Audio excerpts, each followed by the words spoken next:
JL, are you Mr. Ravens over there? You got the Ravens jersey on. Are you expecting Mike Davis to be someone you can actually plug into your lineups with this J.K. Dobbins news? Yeah, I mentioned it earlier this week. With Dobbins officially out, him not starting, him and inactive for this week, I'm okay firing up Mike Davis, but I'm not excited to do it. I'll do it if I need to, if I'm in a pinch, but I want to see how this plays out. I think the Jets run defense isn't as easy as the rest of the Jets, their as their reputation might give on. So I will start Mike Davis, but it is hesitantly. Yeah, it's a if you have to kind of thing. Like if you Yeah. drafted J.K. Dobbins and held off on running back, your next guys are in the Rashad White tier. Like you waited till the end of drafts, then I'm fine throwing Mike Davis in your lineup. But outside of It that, I'm might not be a making good that game move. for him. It might It end might up be. being a really good game for him. Obi-Wan in the chat. What's up, Obi-Wan? Good morning. Welcome in here. And I see Andrew Elmquist. He's won a jersey on our morning show over during the weekend. He's saying, what up? There's football in 2 hours, baby. Let's go. Better AI. 2 Welcome hours, in. baby. And Craig said, hola, ¿cómo estás? Welcome in, Craig. And said, agreeing with you, JL. The Jets have some studs on the D-line and the linebackers. Yeah, this may not be the same Jets team that we're used to seeing. I know we've heard that over and over and over again all offseason, but we'll find out today. Maybe not. The Ravens tend to always play to their competition, don't they, JL? They do, unfortunately. So we might have to wait till next week to see that. Speaking of the Ravens, though, we got some more news about Lamar Jackson's contract, some more details coming out. Per Adam Schefter, it looks like Lamar Jackson turned down a deal worth $250 million. He wanted fully guaranteed. The deal is reported to have been $133 million guaranteed. So he's taking a little bit of a risk on himself, a little bit of a gamble playing on that fifth-year option, hoping he can shore something up for next offseason. What do you guys think of this move for Lamar Jackson? Certainly risky. It's certainly risky. If he gets hurt this year, he could be in a worse position, but I'm not too worried. I think Lamar Jackson is the type of player that he's gonna find a way to get his, and he's worth it. The Ravens know that. The Ravens know he's worth it. They're gonna make a deal with him. So I think it's risky in the sense that if he gets a serious injury this year, yeah, it's gonna be tricky for him. But otherwise, I think this is a fine move. Yeah, if Lamar Jackson is Lamar Jackson, then it's going to play out fine after this. And I think from a fantasy perspective, one of the big concerns is, well, is he going to play? Hell yeah, he's going to play. He's playing to secure the biggest contract in the NFL for next season. Like that's what this dude wants, and that's what he's going to be playing for all year. He's taking a gamble on himself. This isn't a I'm going to sit out and screw people over kind of move. This is a watch me do it. You don't want to give me that money now. Just wait till someone will next offseason after I do what I'm going to do this year. Right. Yeah. Joey, you think similarly about this, or do you have concerns? No, I agree with JL, but I'd like the Ravens to know if they want someone for half of that, I'm wildly available. I will leave FYF like that for half of that, but only that, no less. Yeah, no less than half. It's 67.5 million or whatever the math is. I can't do math on a Sunday right now. Yep. I see Joe Kingsley in the chat. We have our first weather question of the year. Man, It is football time. It is fantasy football time. Joe said bad weather in Chicago. Wants to know if he should bench Kmet or start Freiermuth this week. So, Joey, Kmet, even without this, was going up against the San Francisco 49ers defense, which isn't the easiest defense in the world. Are you open to playing Freiermuth in this matchup against the Bengals, or do you still like Kmet? If you have Freiermuth as the backup option, I am 100% okay with that. I had to make the decision this morning of Kmet or Zach Ertz, or Kmet or Evan Ingram. And I like Evan Ingram a lot this week and the next few weeks going forth. And I've been burned by bad weather games before. The only thing I think Kmet might have going for him is because it's wind with the bad weather is, correct? And it's raining. Yeah, it's raining right there right now. Yeah. The Kmet, I mean, he won't be going 40 yards downfield to try to catch the passes. They will be more short area passes. So, but if you've got Freiermuth as an option over Kmet, go with Freiermuth. I'm still rolling. Yeah, the PPR aspect for Kmet is nice. I think that's what you're talking about, Joey. Those short range passes, I can see Kmet getting more of those than Freiermuth. Still, these guys are so close. I'm going to go Freiermuth. I'm not going to take the chance. Freiermuth has a much easier matchup going against Cincinnati than San Francisco against the tight end. So I'll take Freiermuth. Man, and I'm still going to go Kmet, just even in the rain, even with the wind. I still trust even in the rain.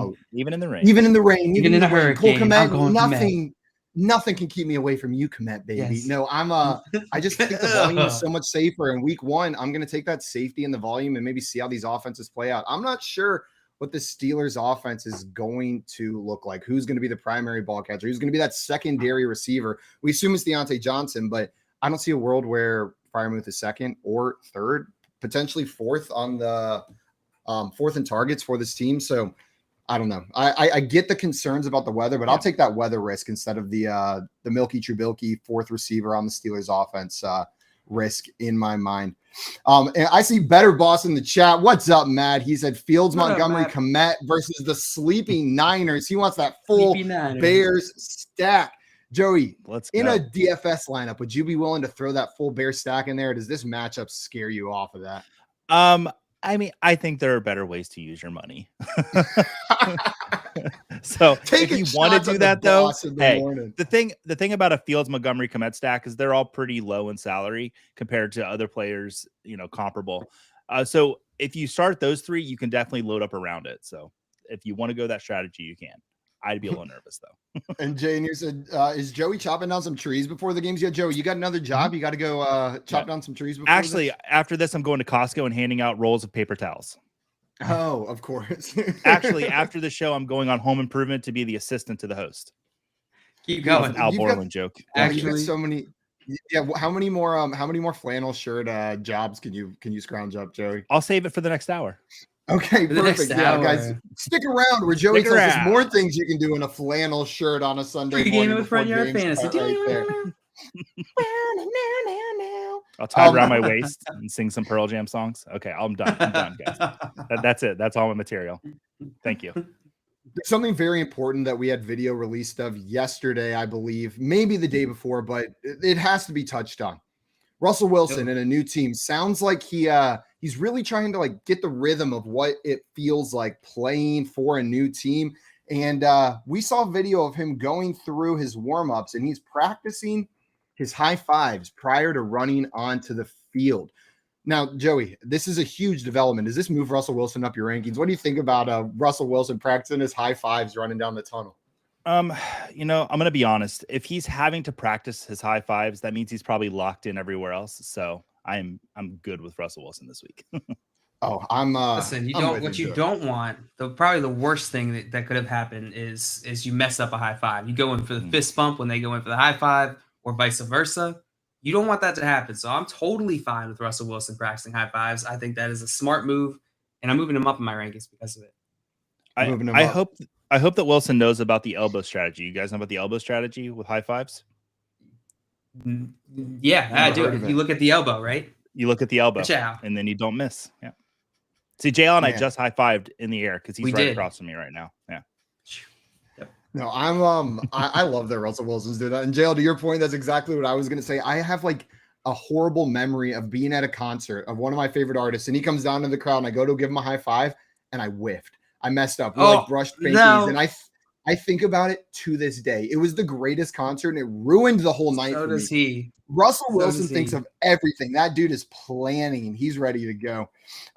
According to Rappaport, Bucs quarterback Tom Brady is beginning what is expected to be his final season. Not expected to come back after this. Expected to call it quits. And I feel like we've been seeing the writing on the wall with this a little bit. There's been reports of maybe some tension with Giselle. She's not going to be here for this game. Joe, do you think it's related to family stuff, or do you think this dude wants to stop playing? I mean, he's 45. He's at the top of his game. I've said, because Coop's usually on the show here, and I've said that Brady was only an elite quarterback when he came to Tampa Bay and got away from New England, and I truly believe that. But absolutely. No, I do think it's family related. But I think Brady can have an incredible season this year. So let's go out on a good note. Let's win a Super Bowl. I am a Bucs fan. I'm in Florida, so I'm not a bandwagon Bucs fan. But yeah, right, Joey. Believable story. In that flannel, you kidding me? I could tell the story, but I don't know if I'm allowed to. I'll have to check with the producer. No, this is probably family related. And if we're being honest, I'll believe it when I see it. Until Tom Brady, until the next season starts, until we begin the 2023 NFL season, I'm not going to buy that Tom Brady's not playing it until he's actually not on the field. I see Mr. Scampers in the chat. Hi, happy woo woo. What's up, Mr. Scampers? Hi, happy woo woo. Oh, man, that's the perfect way to describe the feeling on the first NFL Sunday of the year. We had a report with FYF. Let's do it. We had a report from Adam Schefter that the Raiders and tight end Darren Waller have reached an agreement on a 3-year contract extension worth $51 million in new money. I know there were questions about how this Raiders offense was going to break down, where the targets were going to go with the addition of Devontae Adams, the new coaching staff.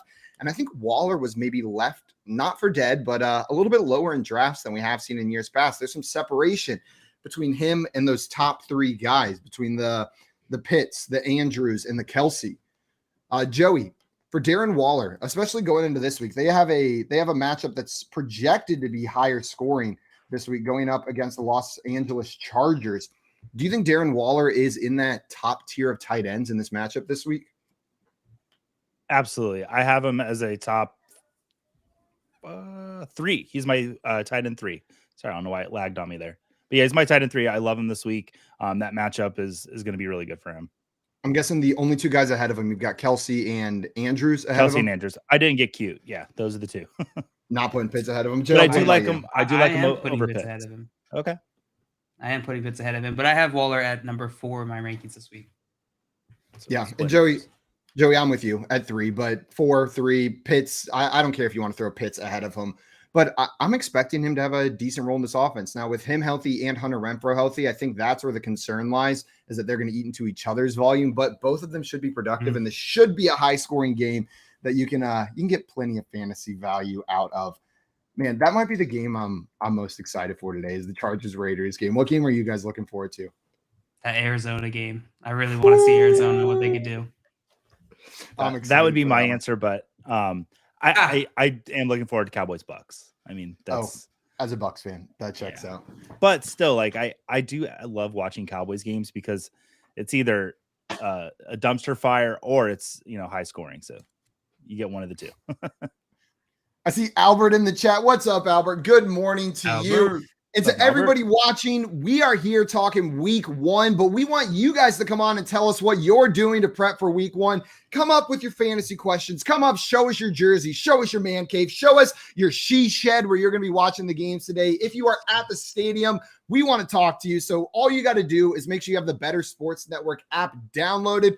There is one button, call in. Hit that call in button and you guys will be able to hop up here, join the show, and show us what you're rocking for week 1 game day. I see Jake in the chat. He says, I need y'all's help. Well, Jake, we got you, man. We got you. In a 14-man PPR, Hurts, McCaffrey, Saquon, Mooney, Marquise Brown, Zeke, and Pierce. Would you guys be comfortable trading Zeke? So this is a trade question. We love some trades right there. Ooh. Yeah, with McCaffrey and Saquon, you're fine trading Ezekiel Elliott. I know it's good to have that depth, but if you want to trade and upgrade at the wide receiver position, totally cool with that, Jake. Look at your strengths and weaknesses. I think that makes sense. Joey, I know this next question in here is going to strike on a player that you're very excited about for this week. And so that's what I want you to talk about. Jay wants to know, should I go Irv Smith or Robert Tonyan for PPR? And so, Joey, I know you are very excited with the news that Allen Lazard is going to be out this week. Excited for Mr. Bob Tonyan. Yes, I'm excited for Bob.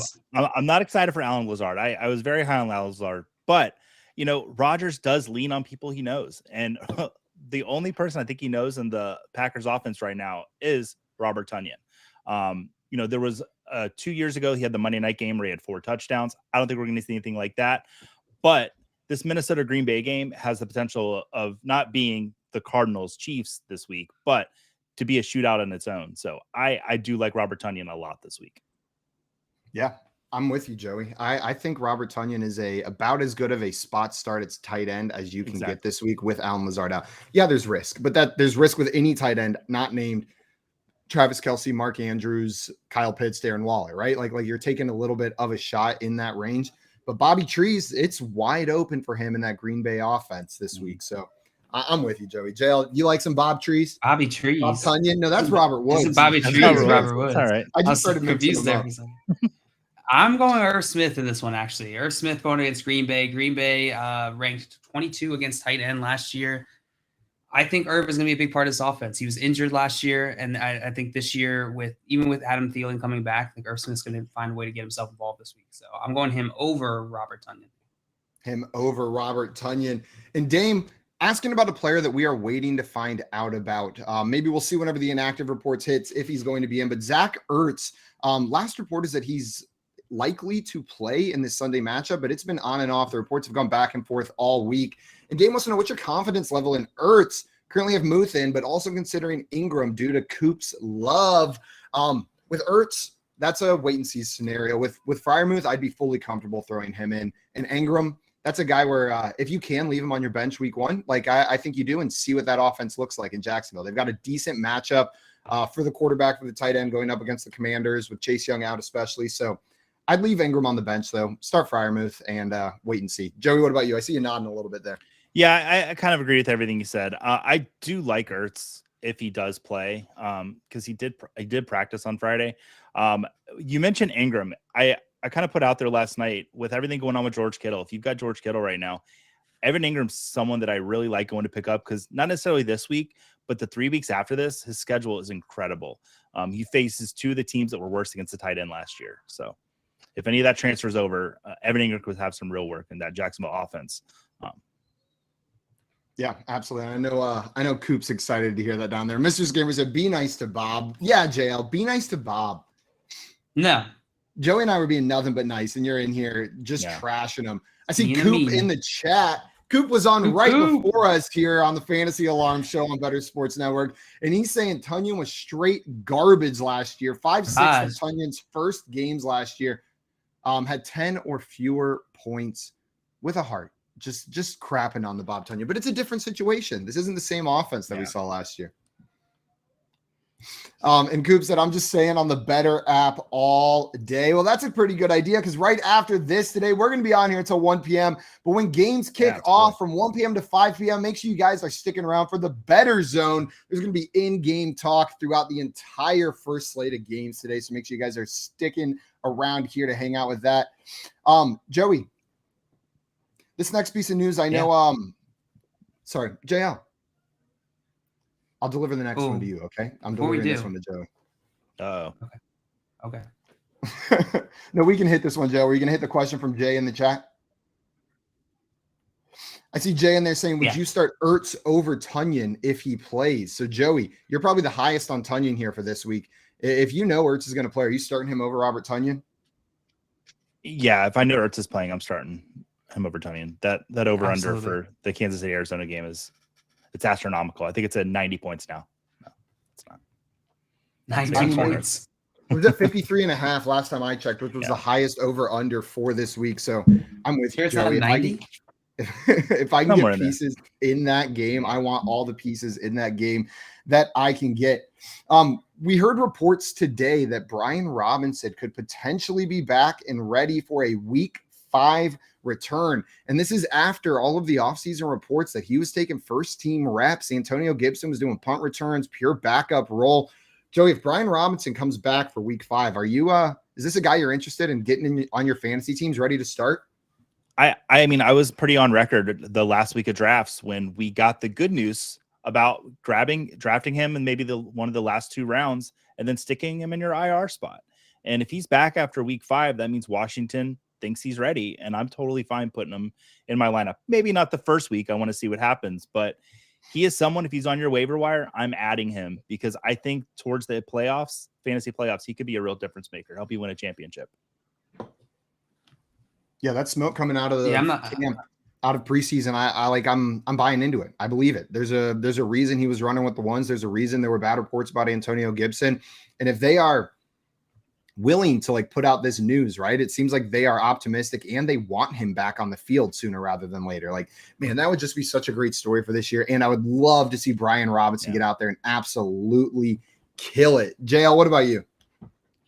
Yeah, I'm not going to throw him in right when he gets back. Someone I'm watching, and I'm fine stashing him, but I don't know that he's going to make an outsized impact this year. Yeah. I see Dame in the chat asking a question, wants to know, we can't play Godwin today, right? So it came out that he's expected to play, but potentially on a snap count. Joey, you're the Bucs fan here. You got your ground to the ear in Tampa Bay. I know it. Are you starting Godwin? Ground to the ear. Are you starting Godwin today? Yes. Actually, I had a wild night in Tampa last night. I did wake up with my ear to the ground in Tampa, but made it home in time for the show. No, it's not true. Perfect. I am not playing Godwin. I hope that you have better options. If you are completely desperate, I guess you could put him in a flex spot, but I I really do not want to play Chris Godwin this week. I want to see how he looks after 1 week, and they're saying snap count, so I'm going to listen to that. So Chris Godwin or Drake London, who would you put into your flex spot this week? Yeah, because London's might not play either, but they're saying he will. Yeah. I would. I hate that. Yeah, I hate that Saints. That Saints defense is really good. Okay, let's move up a little bit. Chris Godwin or Jacoby Myers in that game against the Dolphins today. Ooh, I'll go Myers. I have them almost back to back. I have Bobby Trees in between the two of them, so Jacoby's dealing with something too, right? Jacoby's got some legs. Yeah, he is. I would, if we know Myers and Godwin, they're both playing. I played Godwin just because I trust the talent more. Yeah, and they're pretty much dealing with both of them on a snap count.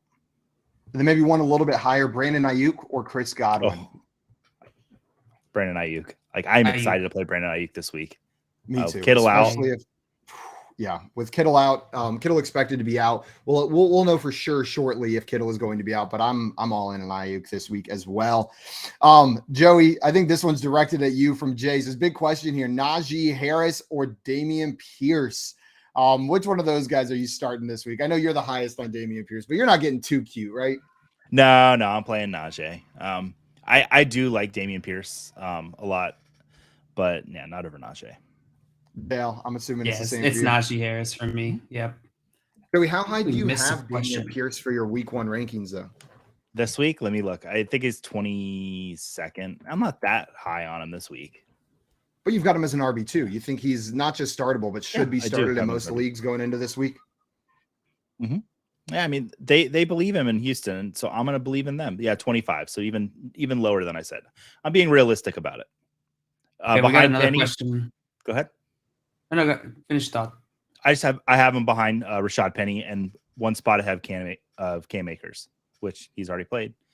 And he killed it. Just absolutely killed it. 3 carries, 0 He was yards. great. Yeah. I do expect Pierce to be better than Cam Akers this week, and that I will be right in. Let's hope. Hopefully. Let's hope.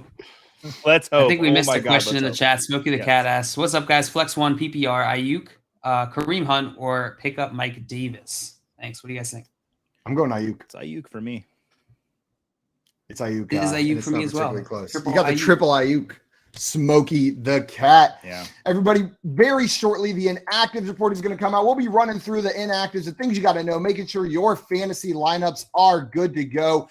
And make sure right now that you've got the Better Sports Network app downloaded, because we've got some sick giveaways that we are doing during today's show. And it's super easy to win. All you're going to have to do is hit that call in button whenever we say go ahead. So make sure you guys have that Better Sports Network app. Stick around here. We are live with Pregaming with Front Yard Fantasy on the Better Sports Network.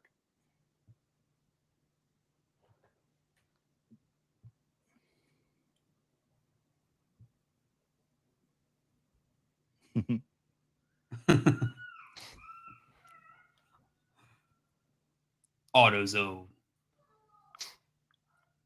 It's Corey Nando and Friends, presented by Mayo Media Network. Corey, I pulled this down. Like, hearing Ravel got me all like, oh man, collectibles. Check this out. Look at that. That's like what? Pro Stars.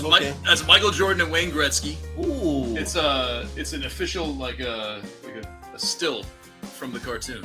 Oh, that's pretty dope. I like that. Where'd you get that from? Yeah, on eBay. It was like $45. It's authenticated. I got the authentication right here. Oh, that's cool. I like that. I thought it was one of my, I really like.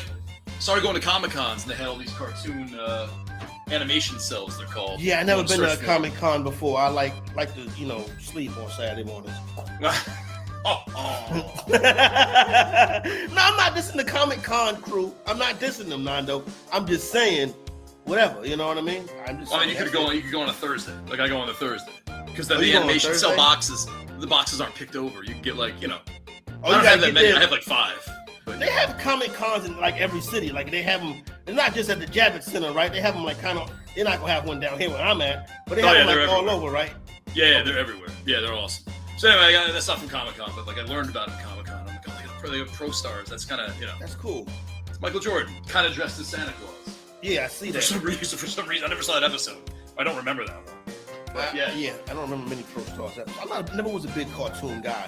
Like even when I was 5-6-year-old fantasy executive, my life was always based in reality. Really?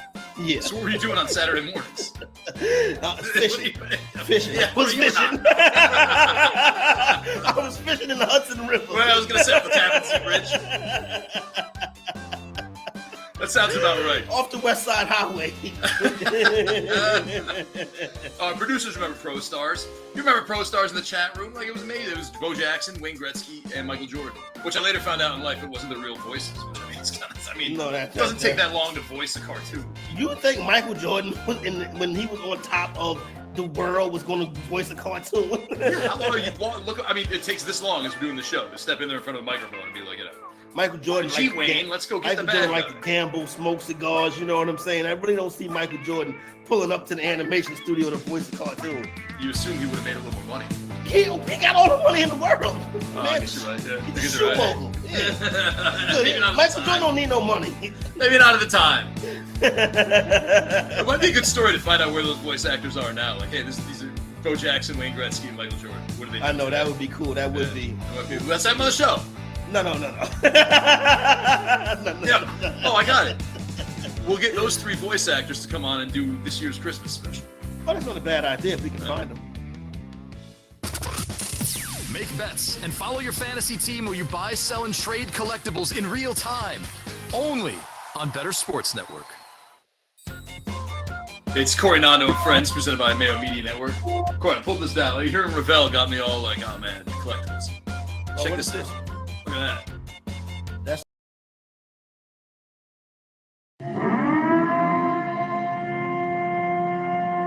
Ladies and gentlemen, can I please have your attention? I've just been handed an urgent and horrifying news story. Caught by George Kittle, racing down the sideline, still in bounds. He'll take it all the way in. Touchdown! San Francisco! Week 1 inactives. It is that time. Unfortunately, it's part of fantasy football. We got to talk to players that you probably expected to have in your lineups after that draft time that you are not going to have available to you this week. And probably the biggest headline out of this is that George Kittle is expected to miss this week. The man from the highlight, one of the top tight ends in the league. George Kittle expected to be out. We talked a little bit about Brandon Ayuk, but Joey, how far up did this George Kittle injury really affect your Brandon Ayuk ranking? I moved him up quite a bit. I had him in the 30s before that, and I do have him as a wide receiver too now, I believe. So yeah, I'm really high on Brandon Ayuk this week. I believe it was Deebo Samuel was on CBS on their network during the Podathon and said, you're going to regret not drafting Brandon Ayuk. And that was the first thing that really made me perk my ear to Brandon Ayuk this offseason. And if Kittle's out today, I mean, he's going to get work. Lance has a good relationship with him, so let's go. Absolutely. We had a question about another one of the expected inactives from producer Keith in the chat. Keith, coming in here for some fantasy help. So whatever you guys hear us say in this next section is probably bad advice. We're trying to sabotage Keith's team today. But Keith says J.K. Dobbins is on his fantasy team. J.K. Dobbins not expected to play this week either, has been listed as inactive for the Baltimore Ravens. He wants to know, who should I pick up? Mike Davis, who we've talked about a little bit, said he's startable in a pinch, or Raheem Mostert on the waiver wire. Slim pickings. JL, are you going? Is this the team you auto-drafted, Keith? Did you auto-draft? It definitely is. J.K. Dobbins? You dingleberry. He without a doubt did. JL, are you starting Mike Davis or Raheem Mostert this week with J.K. Dobbins being on the inactives list? Ooh, I am starting Mike Davis. I think Mike Davis is going to get the workload there in Baltimore, and I expect him to be more of the guy than Mostert. Mostert's older. He's coming off an injury. I'm not putting any faith into Mostert until I see something that's consistent. Yeah, for me, it's both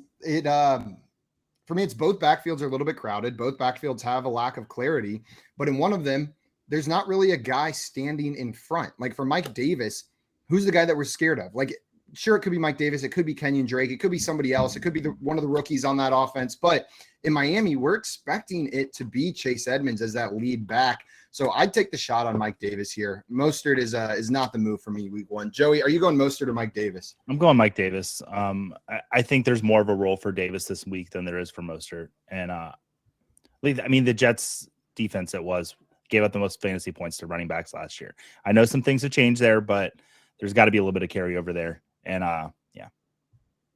yeah, absolutely. These inactive lists are starting to come in live. No other big names yet that we weren't expecting. Running back Dearness Johnson for the Cleveland Browns is not going to be playing this week, so probably wasn't going to be much of a factor anyways, but I don't think that affects your rankings too much. Snoop Connor, running back for the Jacksonville Jaguars, also listed on that inactives list going into this week. But there was a little bit of I know there's been some question marks about that Jacksonville backfield. Snoop Connor's not going to be playing, but the real question came down to ETN versus James Robinson, who is expected to play in week 1 after coming off the injury last season. Joey, is this all signs pointing forward for Travis Etienne? Are you ready to start him week 1? No questions asked. Or are you nervous about James Robinson? I think it's more of a, how am I going to feel about James Robinson throughout the season? For week 1, I'm ready to go with ETN.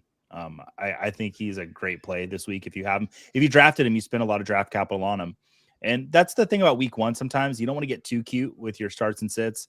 You drafted ETN in the 4th or 5th round if you got lucky. So yeah, start ETN. JL, I mean, we literally just saw Cam Akers get 3 carries for 0 yards coming off of torn Achilles. And we're that worried about James Robinson. I don't get it. The Achilles has been one of the most difficult injuries to come back for running backs. James Robinson, this is his first game back from a torn Achilles. I'm not concerned. I do expect maybe they give him a few carries in this game. I don't expect it to be more than 10. I would be shocked if they give him more than 10 carries this game. So I'm going ETN. Yeah, I'm with you. I'm going ETN as well. And I don't think the question was, would we start ETN or Robinson, but how concerned are we about Robinson? And Joe, you brought up a great point. That's a difficult injury to come back from. Just because he's ready doesn't mean that he's necessarily ready to be plugged into your fantasy lineups. And just to see that Lawrence ETN connection on the NFL field, I'm excited for that. It's been too long since we've seen Lawrence the ETN in the backfield right there. I saw Coop in the chat with a follow-up question for producer Keith. So does this league do extra points for dudes who don't play? Because Dobbins and Mostert would be electric in that format. Oh, Coop. PPDMP. Love it. PPDMP. Point for dudes who don't play. And Craig said Clemson fans excited about Clemson players. Shocked. Yeah, just absolutely shocking. Wouldn't it be? Yeah. I'm not a Clemson fan. Yeah, Joey's excited about ETN, and he's not a Clemson fan right there. I mean, my grandfather did graduate from Clemson, Greg. but did you just call him Greg? He's a legacy. Craig. I immediately heard Greg for some reason instead of Craig. I have no idea why. Yeah, Greg. I see a question in the chat. We'll keep hitting these inactives as they come in. That we missed. We'll hit that one right after this one. Jay says flex 1 Montgomery, Elijah Moore, or Robert Woods this week. Is it going to be David Montgomery, Elijah Moore, or Robert Woods? So David Montgomery, we already talked about. It is raining there in Chicago. They're getting pretty heavy rain going up against this stout San Francisco 49ers team, or Elijah Moore going up against the Ravens this week as well. Joey, which one of these are you going with in week 1? I'm probably going to be the outlier on this, but I don't mind Elijah Moore. Him and Joe Flacco did have some good chemistry. And they are going against the Ravens, but I think I would go Elijah Moore here. JL, what about you? Pretty close. It is pretty close. I'm gonna go David Montgomery though. As a running back, I'm not as concerned with the weather. In fact, maybe that means they feed him. Maybe that means he breaks off some big plays, gets you some fantasy points. So I will go David Montgomery over Elijah Moore. I don't trust Joe Flacco to the Elijah Moore connection, and I certainly don't want to risk that going against Baltimore's defense, which is going to be very good. Yeah, that's fair. Give me the upside with Elijah Moore. I loved what we saw last year. Some of those games were with Joe Flacco, and I think he's going to be the one in this offense. This may be just a continuation of that 5-game stretch we saw last season. Maria in the chat says tips to beat Simon this week. Maria and I are facing off in a league. Give him cheese. What would be your best? Easiest way to defeat Simon is feed him cheese. Yeah, right before kickoff. Make sure I've got some cheese in me the night before, and then I'm most likely to to miss some of those lineup decisions. The Falcons inactive list just came in, and we're seeing running back Tyler Algier listed as inactive for this week. Not even going to be playing. I know we talked to a Falcons beat reporter on the morning show earlier this week, and he let us know that Algier, although fantasy managers were very excited for him, he was buried on that depth chart to start the year. He wasn't second. He wasn't third. He was listed way down there. So is this go ahead for Cordero Patterson? Like, is he going to continue what we saw at the beginning of last season where we get running back one numbers from him? I don't know about week one. That Saints defense is really strong. So I would probably lean away from playing Patterson today. Yeah, I think if you can avoid it, I would avoid it too. It is a tougher matchup. But if you have to, I'm fine playing Cordero Patterson. I do expect him to be the guy there in Atlanta. And if that's the case, then I think you got to be able to play him, week in, week out. I think he should be able to return some fantasy points. I just don't think the upside's there this week. Yeah, I see a question in the chat asking, is Christian Kirk healthy? He was not listed on the inactives list. So Christian Kirk is at least active for this game for the Jacksonville Jaguars. I can check, see if we have any further clarification on that, but that's a good start. He's active. He's not listed as inactive, and that game is, I believe that game's kicking off at 1, right? That's one of the first games, the Commanders-Jaguars game. So, yep, it's in the 1 o'clock window. That is in the 1 o'clock window. I see we had another question from our YouTube. Wants to know, who would you guys take out of Pittman, AJ Brown, Terry McLaurin for this season? So for this season, Michael Pittman, AJ Brown, Terry McLaurin. Joey, we'll throw this one to you first. I feel like these are 3 names. This is an exciting group of receivers to talk about. Yeah, Terry's out for me of between those two, because I think I had Pittman and AJ Brown both rated in my top 12 wide receivers. I do give the bump to AJ Brown, because I'm really excited to see what that Eagles offense is this year.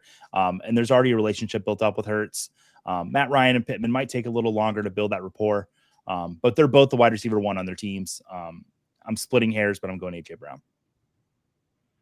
I'm going AJ Brown as well. Yeah, I'm going AJ Brown as well. I agree. Terry McLaurin is the one that does not belong to me, and then it's between AJ Brown and Michael Pittman. I think they're pretty close, but I'm going to go AJ Brown. If they put Sam Howell in Washington, it gets closer. But the Carson Wentz shade at 10:39 a.m. Central Time. It just completely unprompted. I'm going Michael Pittman here. I think Michael Pittman has a quarterback upgrade with Matt Ryan throwing him the ball, like at least as a passer. And he put up 1,000-yard season last year. Who's next in that offense? Is it Alec Pierce? Is he going to be the next receiver up there for the Colts? I love Michael Pittman this year. If he can put up 1,000 yards with Jonathan Taylor doing what he did and Carson Wentz behind center, I think he's going to have a monster season with Matt Ryan this year.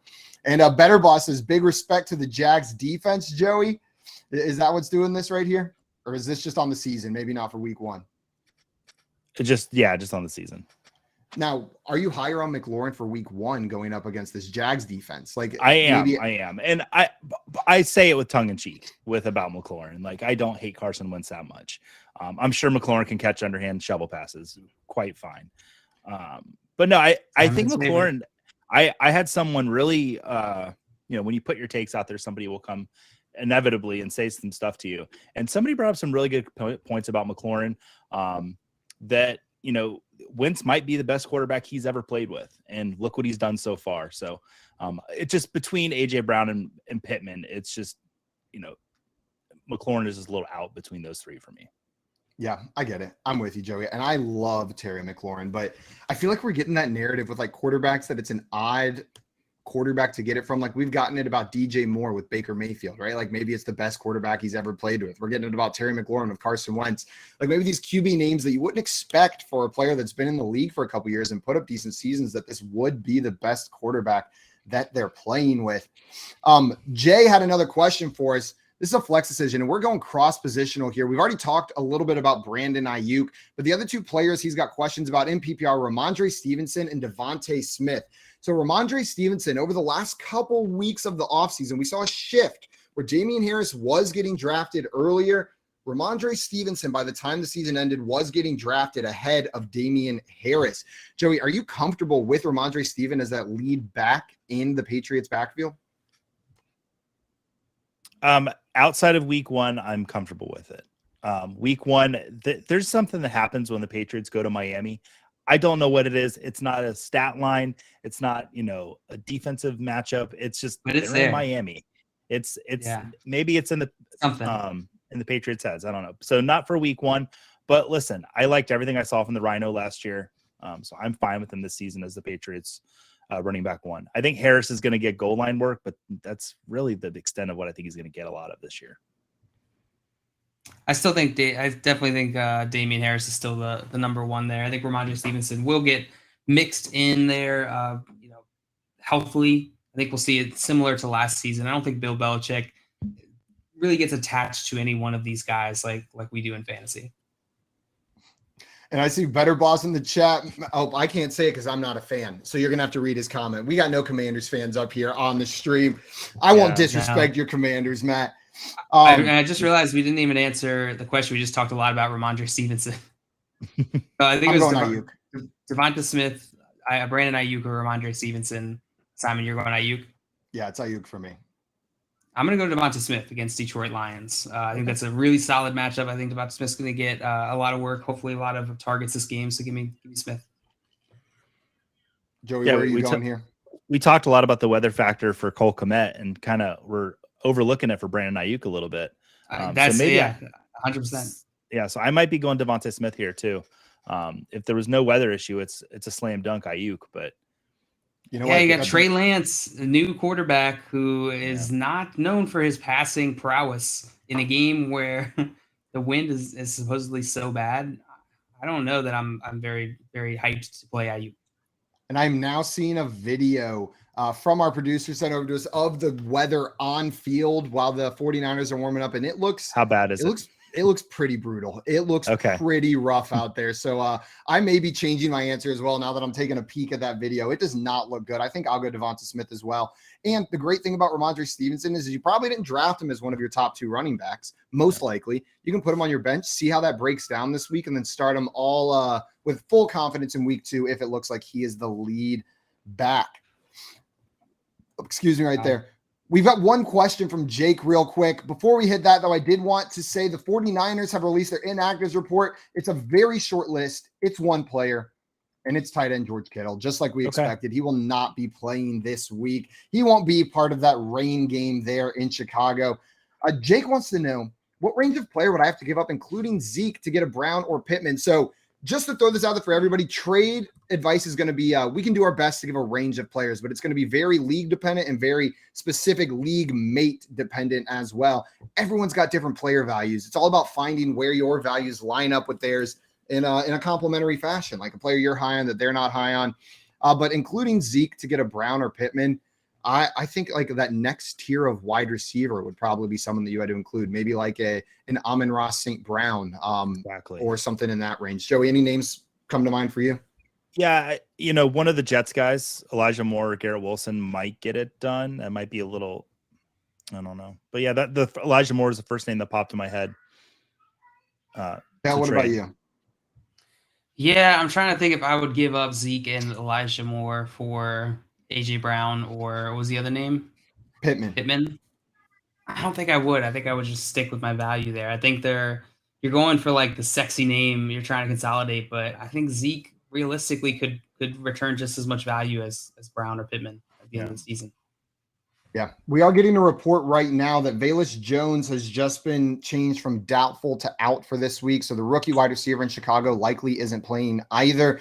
And this just further consolidates those targets for me towards Cole Kmet. I know we had the Cole Kmet, Pat Freiermuth conversation earlier. It's probably not going to be a ton of passes thrown in this game with the weather looking the way it is, but Kmet, if anybody in that offense, like if you're going to trust any of the receiving options in that Bears offense, it is Kmet for me. It's going to be Kmet. I don't know who else you could possibly trust there. I'm calling your Darnell Mooney fan club and telling them what you just said, buddy. Man, I mean, but with the wind blowing like that, well, I'm calling your Allen Robinson fan club, Joey. I'm just kidding. You had him week 1, but it was a rough match. I apologize to him on air to say I'm sorry I have to rank you so low this week. But did that hurt? Right. That hurt. That's your big boy. That hurts your feelings so much whenever you have to do that. Like you've been so high on a player all off season. And I see Joe in here letting us know that he's a Bears fan. Lots of Mooney slander lately. Joe, you're not going to find Oh. someone higher on Darnell Mooney than me. Yeah. Just this is a tough matchup, and the weather's making it even tougher. Everybody, we've got some more week 1 prep coming your way, and we're going to be doing some giveaways very shortly. So make sure you have the Better Sports Network app downloaded. Whenever we say it's time, you're just going to hit that call in button, and we're going to be doing some sick giveaways very shortly right here. We'll talk a little bit DFS, some values that we like, and then go through the matchups for this week as well. Talk about players we like and then players we do not, and guys that maybe you should be looking for a sneaky start in your lineups. We are live here on Better Sports Network. Stay tuned for all that coming up and more.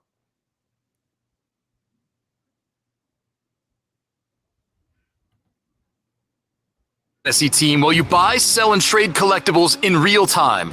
Only on Better Sports Network. If you are better of the NFL like I am, the Detroit Lions were money last season. They were the best team against the spread in the league. Another home dog. Philadelphia Eagles come on the road as 4-point road favorites. And Joe, my thing is, people are falling in love with the Lions this offseason because of Hard Knocks, because of Dan Campbell. Everybody is talking about and loves. They have a soft spot in their heart for the Detroit Lions. And I get it.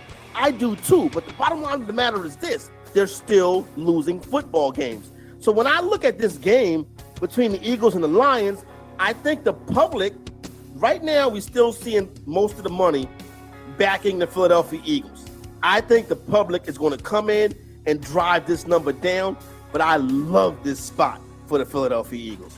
Do you really think that the money's going to come down on the Lions? Because, CP, I think there is a lot of juice, especially after the Gardner-Johnson trade. I feel like there's a lot of juice about the Eagles being kind of the hot team out there, you know?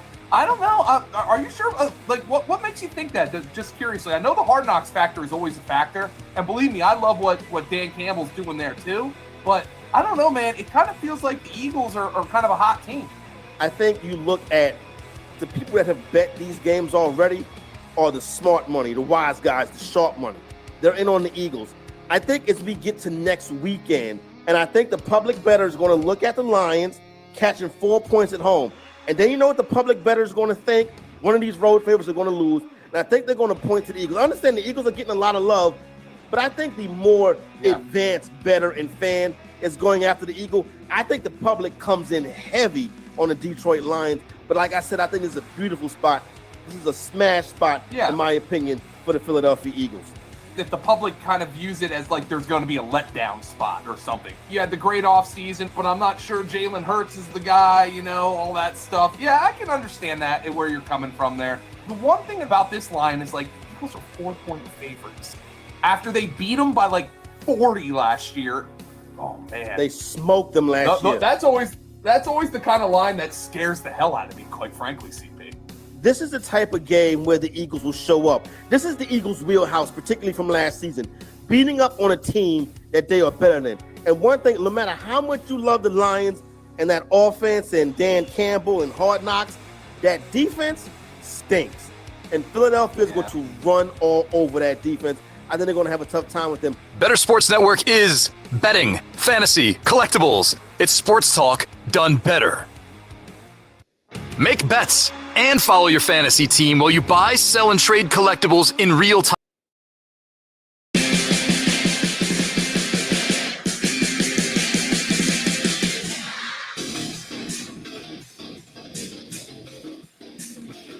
Yard face Simon here with my co-host John, Luke, and Joey. What's up, guys? You still Not much. I have some sad news from one of our most faithful watchers. Oh no, G-Man J. Laviska Shenault will not be playing today. He is out. Yes. Sorry. Tragic. The next Deebo Samuel will not be playing in week 1. No. Next Cooper Cup. The next Cooper Cup Deebo Samuel hybrid, Laviska Shenault, will not be playing in week 1. But you know what? It was bad news for Jay, but I've got good news for everybody else watching. It is that time, baby. We are.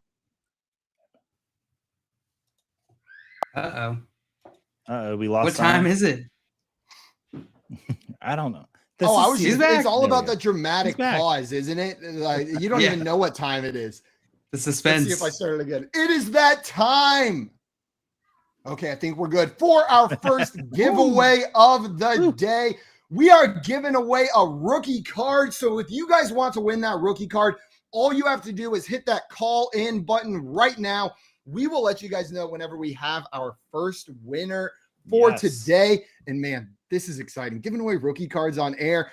Hit that call in button. Show us what you're doing for week one, and we'll reveal what rookie cards you're going to win this week. Man, we've been giving away nothing but jerseys over on the other stream. Jerseys are sick. It's a little bit fun mixing in some rookie cards right here, right? Oh, that Cortland Sutton jersey was hot. We gave away. I think Jay won it. The Navy Cortland Sutton jersey right there. I wanted it bad. Guys, caller number 6 is going to be the lucky winner of our first rookie card giveaway on today's show. So hit that call in button. We'll let you guys know whenever we have a winner ready to go. I see Craig in the chat letting us know about his game day setup. Sounds sick. Says it's his wife's birthday, so she's watching the Packers, and he's taking care of the kids and making food. What a sick setup you have. That is incredible. Good job. Good dad. Joey, what do you got rocking for week 1 game day? What my wife's making pulled chicken. So we're on pulled chicken sandwiches, some coleslaw. I just set up a second monitor in my room, so I got all my stuff here.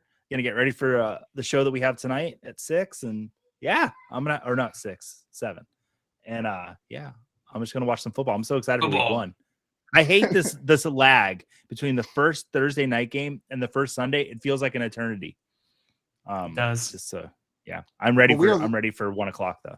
We are about an hour away. We're still waiting on the winner of our first contest. While we are waiting for that, let's jump into some of the games that we've got going on today. Some of the ones with the biggest fantasy football questions.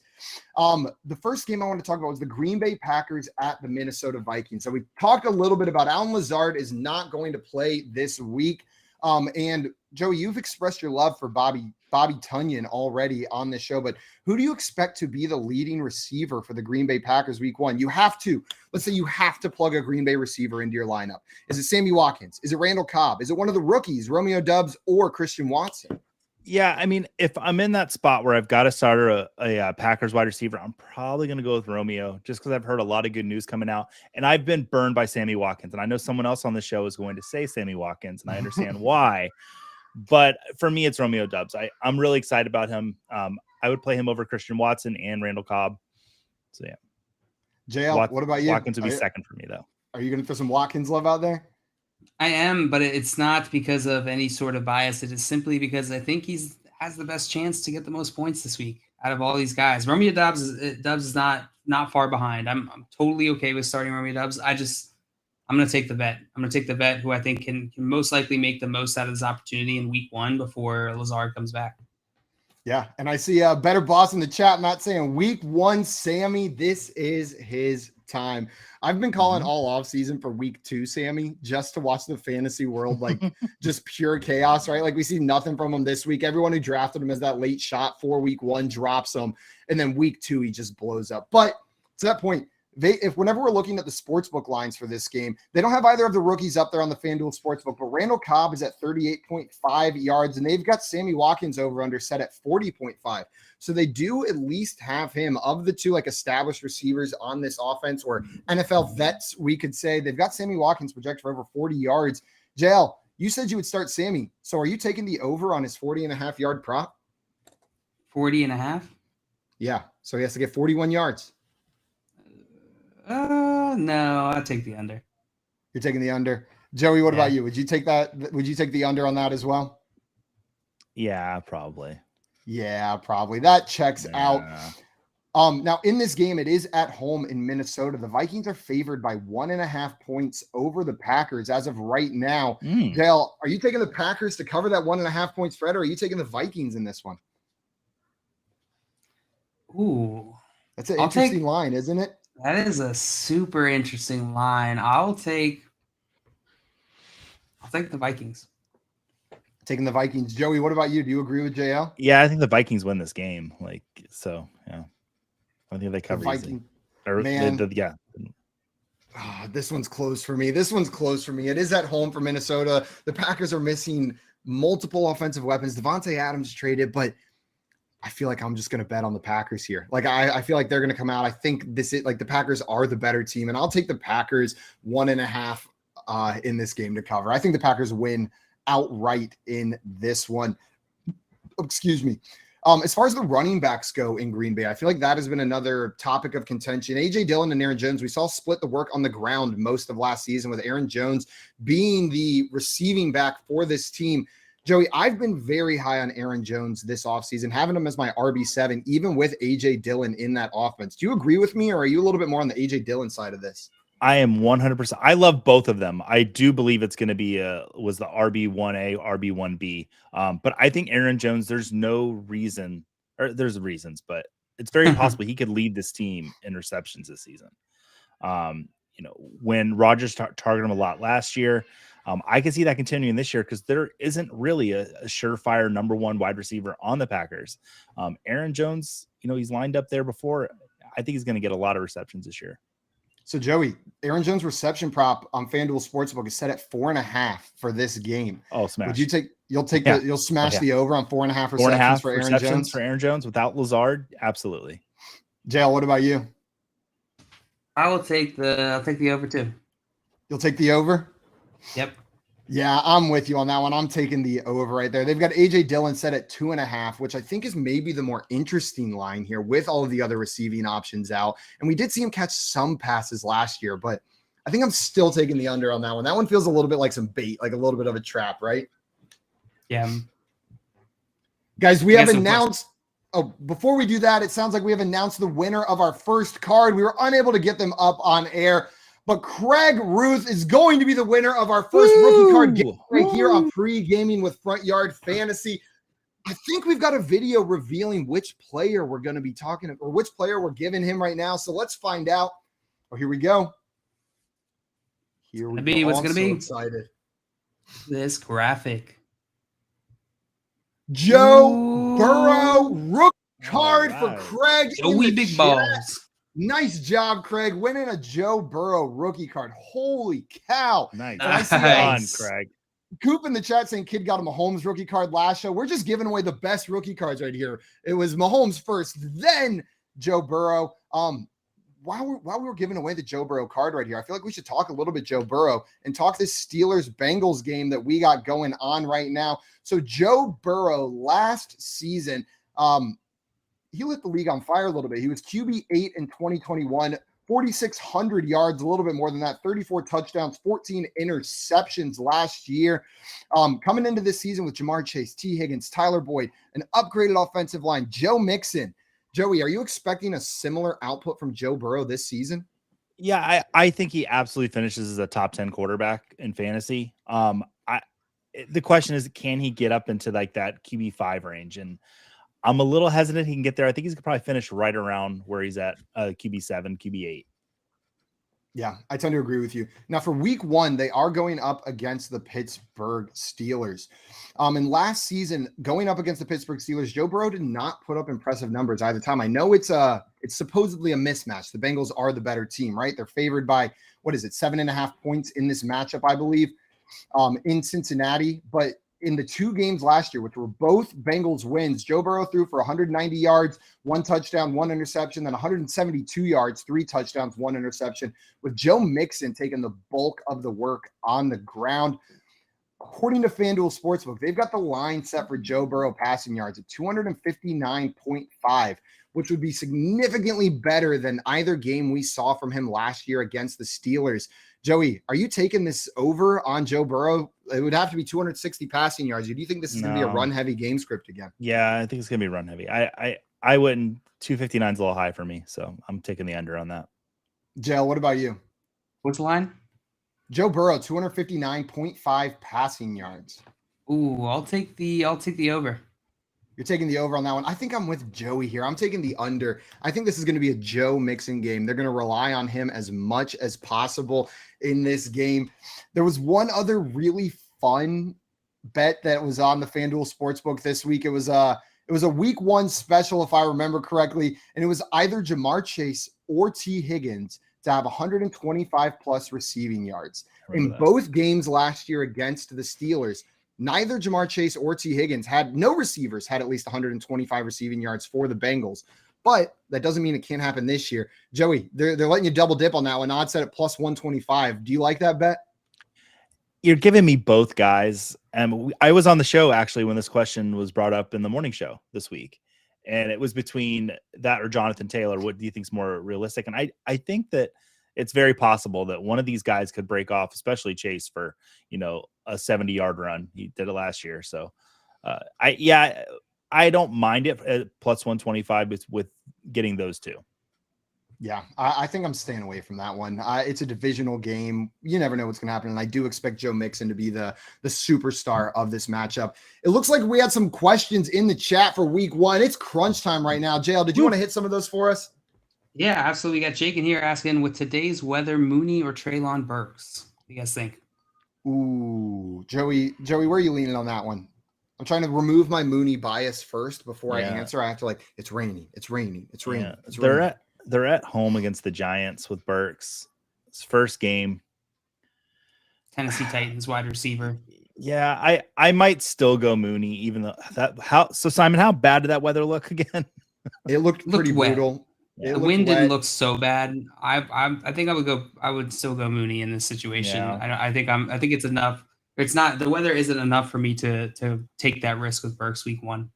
I removed my Mooney bias. I washed it away. I looked at the rain again one more time so that it was fresh in my mind.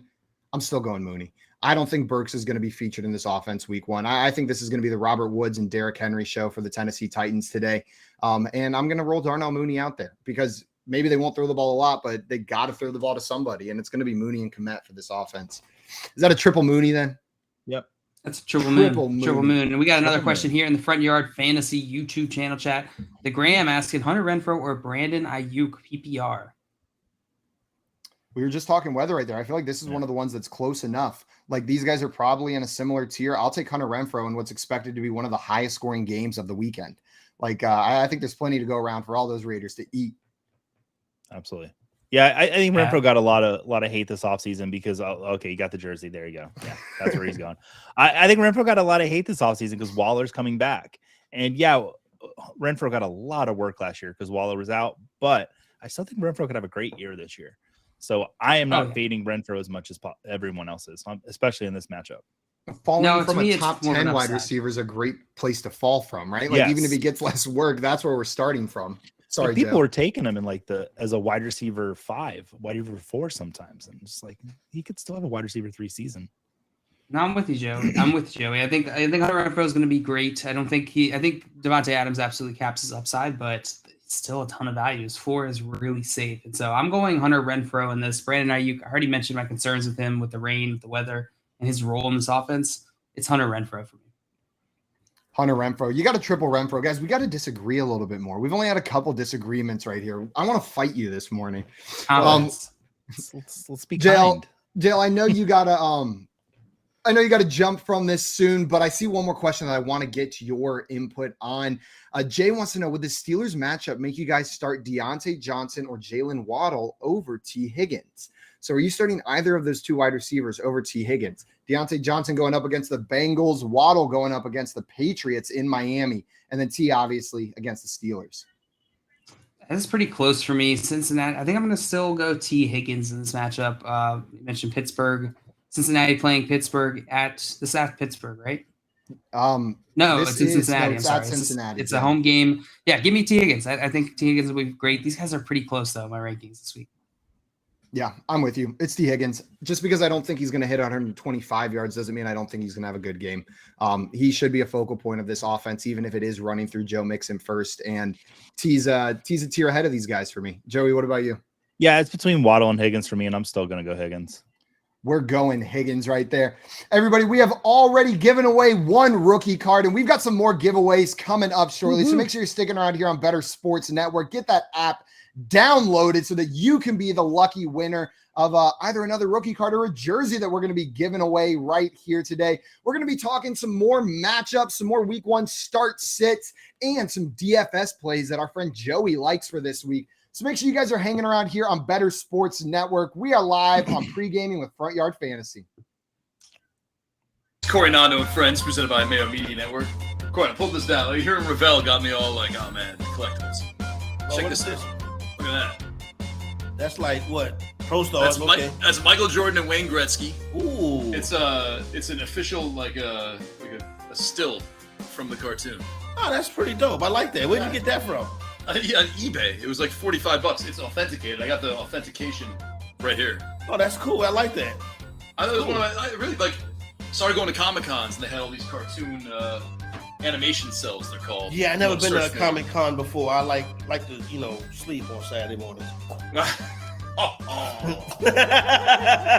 I'm not dissing the Comic Con crew. I'm not dissing them, Nando. I'm just saying, whatever. You know what I mean? I'm just. you could go on a Thursday. Like I go on a Thursday because then Oh, the you go on animation cell Thursday? boxes. The boxes aren't picked over. You can get like Oh, I don't you have gotta that get many. there. I have like 5. But They have Comic Cons in like every city. Like they have them. They're not just at the Javits Center, right? They have them like kind of. They're not gonna have one down here where I'm at, but they have them like they're all everywhere. over, right? Yeah, they're everywhere. Yeah, they're awesome. So anyway, that's not from Comic Con, but like I learned about it in Comic Con. I'm like, they have Pro Stars. That's kind of That's cool. It's Michael Jordan, kind of dressed as Santa Claus. Yeah, I see For that. some reason, I never saw that episode. I don't remember that one. But Yeah, I don't remember many Pro Stars episodes. I never was a big cartoon guy. Like even when I was 5-6-year-old fantasy executive, my life was always based in reality. Really? Yeah. So what were you doing on Saturday mornings? Fishing. Fishing. Yeah, I was what are you fishing. not? I was fishing in the Hudson River. Well, I was gonna say up the Tappan Zee Bridge. That sounds about right. Off the West Side Highway. Producers remember Pro Stars. You remember Pro Stars in the chat room? Like it was amazing. It was Bo Jackson, Wayne Gretzky, and Michael Jordan. Which I later found out in life it wasn't the real voices. Which No, it doesn't take that long to voice a cartoon. You think Michael Jordan, when he was on top of the world, was going to voice a cartoon? How long are you? Look, I mean, it takes this long as we're doing the show to step in there in front of a microphone and be like, Michael Jordan, Gee, like Wayne, let's go get Michael the Jordan bad like guy. to gamble, smoke cigars. You know what I'm saying? I really don't see Michael Jordan pulling up to the animation studio to voice a cartoon. You assume he would have made a little more money. He got all the money in the world. I guess you're right. Yeah, I He's a guess shoe you're right. mogul. Yeah. Maybe not at Michael the Jordan time. don't need no money. Maybe not at the time. It might be a good story to find out where those voice actors are now. Like, hey, these are Bo Jackson, Wayne Gretzky, and Michael Jordan. What are they? I know that would be cool. That would be. Let's have them on the show. No. No. Yeah. Oh, I got it. We'll get those 3 voice actors to come on and do this year's Christmas special. But it's not a bad idea if we can find them. Make bets and follow your fantasy team while you buy, sell, and trade collectibles in real time. Only on Better Sports Network.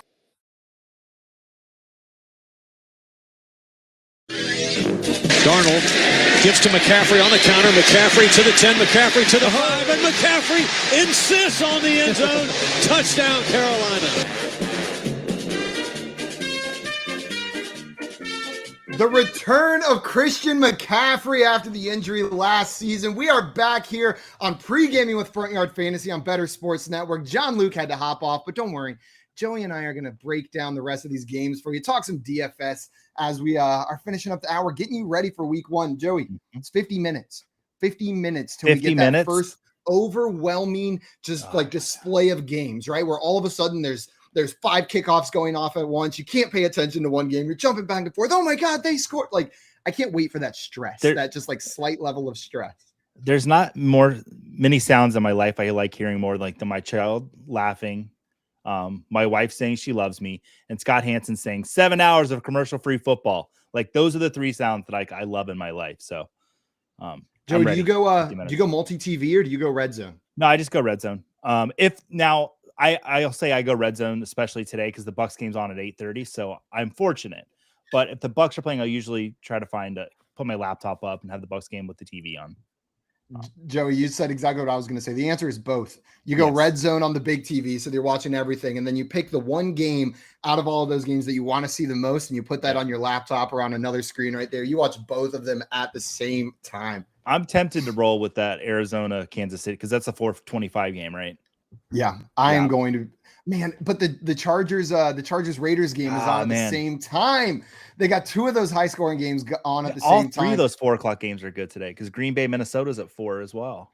They're hot. That is a hot setup. I'm getting a little bit too excited. Man. And I see Coop in the chat saying the Ingram game is going on the big TV. Coop's one of 5 people in the country that's going to put the Jacksonville Jaguars Commanders on the big screen. As a neutral fan, I love it down there. Also, during the break, Joey, I was scrolling Twitter a little bit, seeing what people were doing, getting ready for week 1. And I see that better boss, Matt Deutsch, he's got his pregame pot stickers ready for week 1. That is an A+ snack to start it. What is your preferred pregame snack? Like if you're getting ready for week 1, what do you want? What do you want on that plate put right in front of you? I am a big fan of buffalo chicken dip on a Sunday and get some like good pita chips. Yeah. Although I've recently encountered the greatest sub known to man. It's like a chicken tender sub. Publix. Yeah, it's a Publix sub. Are they a sponsor? I don't know. But yeah, a chicken tender sub from Publix with the ranch and the buffalo sauce. Oh my god, mozzarella cheese. Whew. Shout out Publix, not a sponsor, but let's get them in here sponsoring this because you've mentioned buffalo chicken dip, but Publix buffalo chicken dip is incredible too. They make it with microwave. I don't even know how to pronounce it. They make it with like that Newfoundland cheese or whatever instead of just blue cheese in there, and it is so good. Everybody watching, we want to know what you're pre-gaming with today, what you got cooking up, what you are drinking. So call in and come hang out with us for the last hour of this show while we're breaking down some fantasy. We'll answer your questions. We're doing some giveaways, and we want to see what you got rocking for your pre-game meals. Joey, I'm a sucker for just some pizza on game day. I feel like it's so easy. You get it at the beginning, and then throughout the entire day, you can just go grab another slice. You know what I mean? Like super easy throwing in front of you right there. Joey, you did mention the next game that I wanted to talk about, which was the Arizona Cardinals Kansas City Chiefs game. And during break, I got a text from my cousin, unprompted, just sent me a text, just said, Cards over Chiefs. He's taking Cards over Chiefs in this game. Not on the spread, but just straight up. He likes the Cardinals in that one. The Chiefs are 6.5 point favorites on the road against the Arizona Cardinals. Do you like the Cardinals covering on this one? 6.5 point dogs at home, or do you think the Chiefs come in and beat them by a touchdown? I don't like that they're 6.5 point dogs at home. If it's in Kansas City, I'm all for that. It's probably even more. But JJ Watt is not going to be playing today. Last I saw. So I do think Kansas City will win, but I think Arizona can cover. Yeah, I think this game is going to be relatively close. I know they're missing some weapons there down in Arizona, but the most recent news is that Zach Ertz is expected to play. Maybe not fully healthy, but at least expected to be on that field. And I know DeAndre Hopkins is out for the first 6 weeks, but the player that I'm most excited for in this matchup is Marquise Hollywood Brown. He's got that connection with Kyler already. DeAndre Hopkins out. Christian Kirk out of town. Rondale Moore was a little banged up as well. I think Hollywood is a smash play this week in what should be Vegas is predicting it to be the highest scoring game of this weekend. Marquise Brown is the dude. He's the wide receiver. Like, I don't think a wide receiver one, like a top 12 wide receiver performance out of Brown, is out of the question this week. He's my wide receiver 11. And we were kind of mentioning FanDuel and DFS, and Marquise Brown's he's in all of my lineups. I love him this week. Now, are you even with Ertz playing, I had him in there when Ertz was pretty much expected to maybe be out or on a snap count, but I can't take him out. That if the score is going to be that high, Vegas knows something. Keep him in there. Absolutely.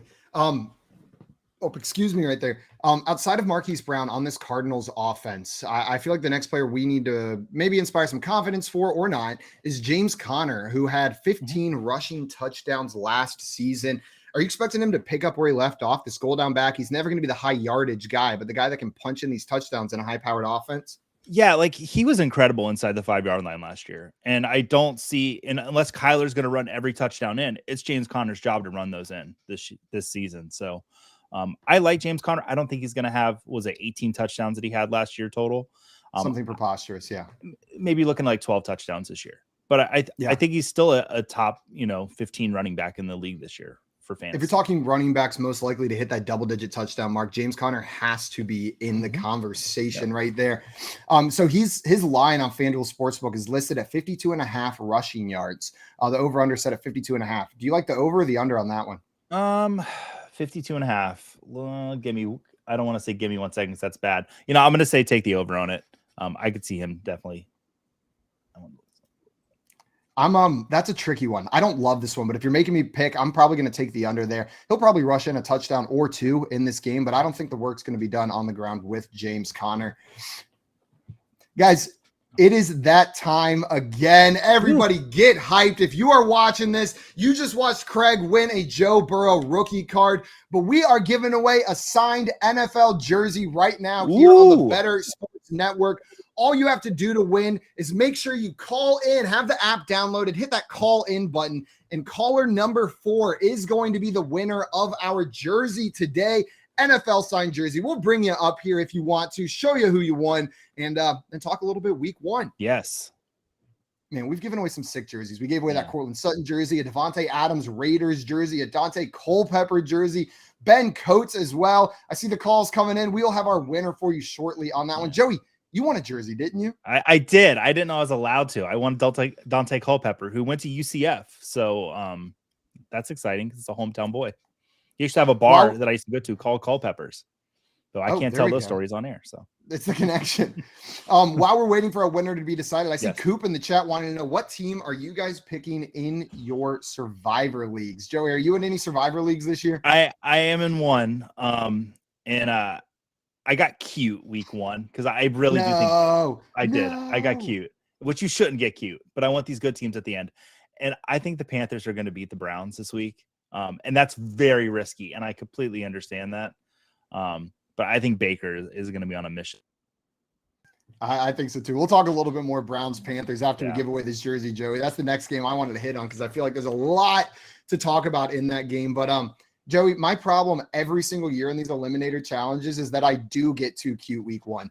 I always try to get cute week 1, week 2. Oh, I got to save those good teams. Then I'm knocked out. It's just over. So I picked the Broncos. I picked the Broncos over the Seahawks on Monday night. I'm so confident that Russell Wilson on his new team is going to come out and beat the snot off the Seahawks. And I don't want to just get eliminated week 1. It's going to be a long season, and I'll just make those tough decisions between like the Commanders, Jags, and Colts at the end of the year. If I make it, we'll worry about it right there. See, I understand your logic, but like, I don't want to get cute. I want to get cute right away so that I'm not so invested. So I don't have to get cute later and then have my heart broken more. Oh, you just get it knocked out right away. It looks like we have our winner decided. We will bring them up on stage very shortly to reveal which jersey they have won. Let's see. Are they ready to bring up to stage? Let's pull them up. Noah Rogers, congratulations on winning the NFL signed jersey Noah. Here today on Pregaming with Front Yard Fantasy. He'll be up here any moment now. We'll play that sick video revealing what jersey you won. And then go ahead, Joey. I was going to say, that is the most exciting thing of the jersey giveaway, because I'm usually driving in my car, dropping my kids off in the morning at daycare and school. But I will pull off, because it's usually right after, I will pull off and watch that graphic, because it is so exciting. It's exciting. I love Noah, it. It's so fun. Can you hear us, Noah? I don't think we got him up there. We'll give it a second to see if we can get Noah up here with us. Oh, excuse me. While we're waiting for we do have our winner. Noah is going to win that jersey right there. Joey, I know we talked a little bit of these week 1 specials. I brought up the fun one. I just love these these kind of fun bets. And this game is expected to be high scoring. I know we brought this one up over on our YouTube channel at Front Yard Fantasy earlier this week, but same odds as the one I said earlier. Patrick Mahomes and Kyler Murray to combine for 600 plus passing yards is set at plus 125 right now.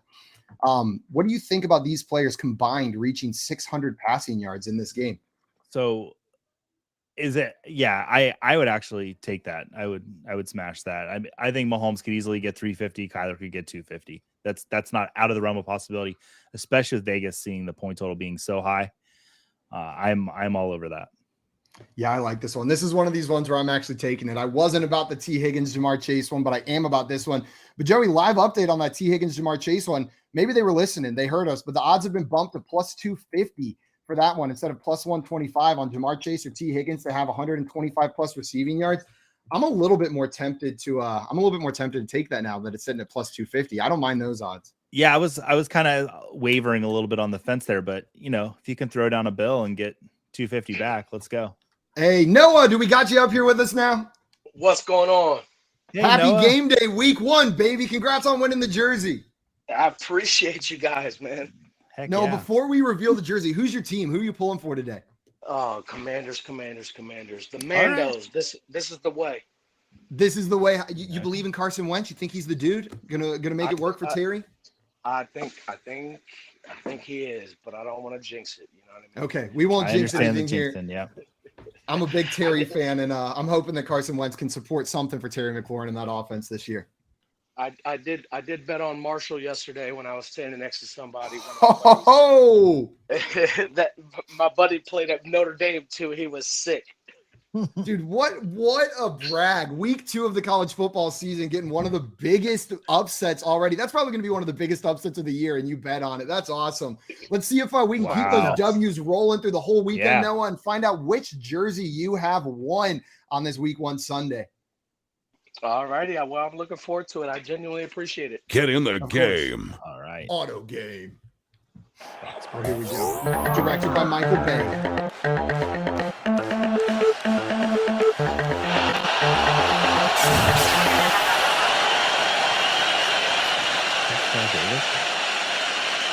Noah, congratulations, my man. The Davis jersey right there. How you feeling? Yeah. Is that like a throwback one too? Is that like a throwback Broncos jersey? That thing is absolutely sick. I see Coop in the chat saying, bro, what? Better AI with the wow. Noah, how you feeling about that jersey you just won, my man? Oh, did we lose him? He's so excited he can't even speak about the Davis jersey that he just pulled out right there. I see Jake in the chat saying, give him a Cowboys jersey. Absolutely not. We wouldn't do a Commanders fan dirty like that up on air, especially with better boss Matt Deutsch watching, a Commanders fan in the chat. We're not going to disrespect a Commanders fan live on air. Noah, I think we lost your audio, but congratulations, my man. Hey, can you guys hear me? We got you. All right, man. Thank you guys so much. That's about as cool as it gets right there. Heck yeah, man. That is get awesome. the shadow box, get it in there. Yeah, congratulations. I'm thrilled. Good luck to the Commanders this week, and we'll get that jersey to you very shortly. Have a good one, my man. Absolutely. Thank you guys so much, and great show. Keep it going. Appreciate it. Thanks, Noah. You sound legitimately excited for that. That's awesome. Oh, that is absolutely sick. They give away nothing but the best here on the network. Like every time I'm surprised by like the quality of the jerseys and stuff that's coming out right there. It's just unbelievable.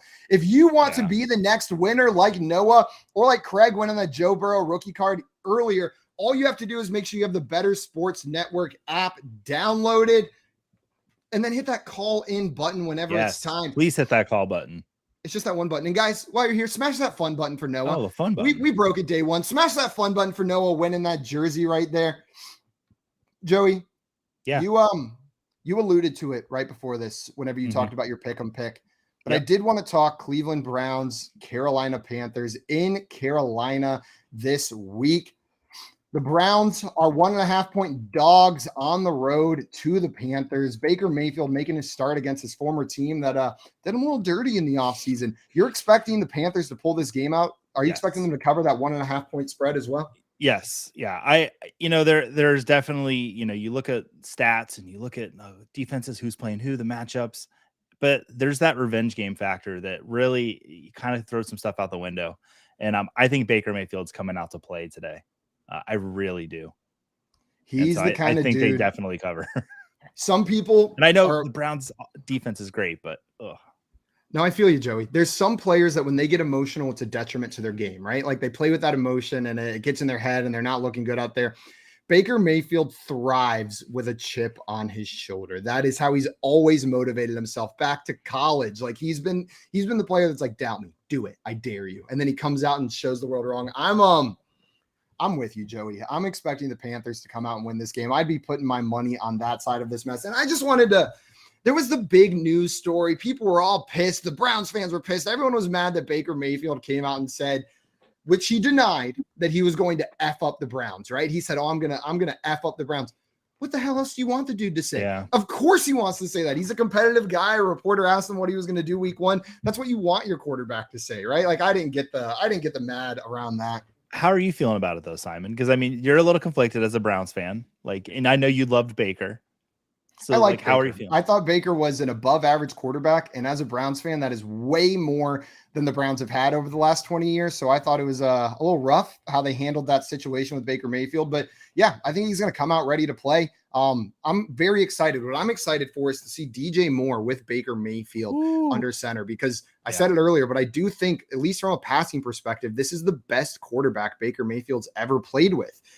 Joey, do you think this is the year we see, or sorry, that DJ Moore has ever played with? Do you think this is the year we see DJ Moore break out of the 1,100 yards and 4 touchdowns pattern he's been on his pretty much his entire NFL career? I had him ranked as a top 12 wide receiver for this season coming in. I love DJ Moore this year. I was super excited when Baker went there. I believe we were wondering if it was going to be Jimmy Garoppolo or Baker Mayfield, and I was happy when it was Baker. I think DJ Moore is going to thrive this year. Me too. I'm excited to see it. They've got DJ Moore set his line for this game at 60.5 yards. Are you taking the over or the under on 60.5 for DJ Moore? Over. He might double it. He might double it. Joey with a hot take, 120 yards for DJ Moore. I love it. Maybe there's like an alternate line. Please DJ clip Moore's. that. Quote me on that if it happens. I want to send it out as my Christmas card. Joey, you can bet DJ Moore 125 plus yards at plus 880 odds. Are you throwing a little bit on that? It's an alternate receiving yards line for him. I'm going to throw $10 at that. Throw $10 at that. That's Joey's deep bet of the week is DJ Moore 125 plus receiving yards at plus 880. Woo, Joey, I didn't know you were going to throw that out there, but I love it. I'm all about that one right there. Yeah. The over under for this game, the Browns Panthers game, is set at 41.5 points. So they're not necessarily expecting a very high scoring game. This is one of the lower over unders for the week. Joey, it sounds like this is your game where you're maybe going anti-consensus. Like you've been fairly in line with Vegas on the rest of these games. Are you taking the over on this as well? That sounds about right. No, I'll take the under on the points. The under on the points, but I cowered scoring down. All of them. Yeah, DJ Moore's going to get them all. He's going to get every point in that offense. I see Noah Rogers, who just won our jersey, and you're saying, I can't believe that. Thank you guys so much. No, thank you, my man. And I'm everybody watching. For him. Yeah, like we said, call in, hang out with us. We're going to be giving away more stuff throughout the show today. So you guys want to make sure you are not missing that. Joey, we've talked quite a few games so far today, but with Noah, our Commanders fan, who was just on, we got Matt, a Commanders fan in the chat, and Coop, the biggest Evan Ingram fan in the world. We should probably talk a little bit about this Jacksonville Jaguars at Washington Commanders game. Yeah. And I know this sounds like a fantasy deadscape whenever you're looking at what these two teams have done the past couple of years, but I do think there's relevant players in each of these offenses. Are there any players in this Commanders Jaguars game that you're excited to start that we haven't talked about yet? Yeah, we did mention Evan Ingram kind of in jest, but I really do like Evan Ingram in this offense. I mean, Doug Peterson's coming in. His history with having the top receiving option be a tight end on his team is pretty storied, 5 out of 6 seasons. So I like Evan Ingram. I like Christian Kirk. They didn't go out and get him for nothing. And as far as the Commanders go, Antonio Gibson, people were down on him a lot, but with Brian Robinson out, he's going to get some work. And, against the Jaguars could be the week to do that. Those are 3 players I like a lot. The player for me, and maybe this is a DFS play because he's going to be a little bit cheaper going into this week, but I like Trevor Lawrence in the first matchup this week going up against the Washington Commanders. The Commanders were pretty bad against fantasy quarterbacks last year. Like I know we talk about this defense being the strength of that team, but they were not a good team against quarterbacks last season. Trevor Lawrence has his upgraded weapons in this offense with Christian Kirk, Evan Ingram, coming out there. I think this is the perfect week to roll out your young quarterback that has something to prove. I think you could get off to a hot start in 2021. Are you in on Trevor Lawrence for week 1 against this Commanders team? I mean, the Commanders, they allowed the most fantasy points to quarterbacks last season in the NFL. And, the defense, it's sad that, oh God, I just can't believe I blanked on his name. That he went down last year. Yeah, Chase Young. Like it's sad that he went down here because it kind of did set the tone for the entire season for them. But I don't mind Trevor Lawrence this week at all. Who's the receiving option? Like if we're a little bit higher on Trevor Lawrence, who's the receiving option there in Jacksonville that you've got the most confidence to throw into your lineup? Is it Marvin Jones? Is it Christian Kirk, the $21 million man, or is it tight end Evan Ingram? It's Christian Kirk. There's Marvin Jones and Evan Ingram as well. But, there's been a lot of chatter about Zay Jones. It wouldn't shock me if that ends up being one of Lawrence's favorite targets in that offense. Zay Jones line set at 30.5 receiving yards for this Smash. week. Smash the over. Joey's the smash man on this one today. I like the Evan Ingram line set at 25.5 receiving yards. Yeah. That one is hot. That's the Coop special right there. I'm digging Yeah. that one. But the one I don't necessarily love is the Marvin Jones at 42.5. Like, Marvin Jones had great games last year, but I'm taking the under on that one. I think he may be the odd man out whenever we're looking at this receiving core here in Jacksonville. I'm not buying into the 42.5 yard line for Marvin Jones. Give me the under on that one. Yeah. Absolutely. From the rushing side, we've got new running backs on the Jacksonville Jaguars and Travis Etienne. We hit on him quite a bit earlier. I think we were in agreement that Etienne is the guy to start. But Absolutely. On the Washington side of the ball, Gibson coming off a 300 touch season, one of the most utilized backs in the NFL last year, but seemed like he was losing his job before the awful Brian Robinson news. Do you have confidence plugging Gibson into your lineup just based on volume alone? For this week, I don't mind him. And Gibson just needs to hold on to the ball. Fumbles has been his problem. So let's get that problem out of your head. Come on, let's move on from it. And because when he's on the field and he's carrying the ball, he's a good running back. So I don't mind him playing him at all this week. Yeah, I'm with you. You can plug Gibson in. Maybe the upside's limited. I don't think he's ever going to be one of these like top 5 backs in the NFL, but he should get the touches. When a guy commands 300 touches in an offense, even if the other options are limited, you pay attention to that. And right now, he's the dude. He's the guy in town for that Washington Commanders offense backfield. So I'll take it. Jake had a question in here for us, Joey. Okay. Wants to know, how much volume do you guys think Pollard will have this year? So do we see a little bit of a changing of the guard with Zeke and Pollard? Or do you think it's going to be more of what we saw last year in this Cowboys offense? This is Zeke's last year, right? In Dallas, that they have to pay him. I can pull that up. I can pull that up for you, Joey. Coop's going to correct me on it, but because I see him down in the chat. But I do believe this is Zeke's last year, and I have to wonder if they give Zeke the DeMarco Murray treatment this year and just run him into the ground and give him, 330 touches this season. But Pollard is I honestly think the future of the Dallas Cowboys running back starting next year. And that might happen as soon as this year. It started to happen last year. So it wouldn't surprise me. As far as how much volume, I don't think 200 total touches is out of the realm of possibility for him this year. For Tony Pollard. So that would be a big uptick from last year. So Zeke had 237 attempts last year, 130 for Tony Pollard. And so you think 270 more touches for Pollard just on the ground is in that range of outcomes? Oh, not just on the ground, I mean receiving as well. Receiving as well. Yeah, that checks out. Let's see where he was last year then. Because last year, so Tony Pollard had the 130 touches on the ground, then an additional 46 targets. So yeah, I'm with you, Joey. We could see him get a little bit more involved, but I'm with you on the Zeke side of this. I think Pollard is going to be a flex-worthy player all season as long as Zeke is healthy, which that's what Zeke does. He stays healthy. So you're probably going to have a very startable player in Tony Pollard. But Ezekiel Elliott, I'm fully expecting a top 12 running back season from him this year. It's like you mentioned, the Cowboys are paying him. He's getting the money. Yeah. He's still a great running back whenever he touches the ball. He played through a little bit of injury last year. But I'm on the Zeke side. Pollard's a fine start, but Zeke should absolutely smash this season. Man, it's that time again, Joey. We're going to give something away, Simon. We're going to give something away. Everybody in the chat, if you were getting jealous of our friend Craig, if you were getting jealous of our friend Noah, now is your chance.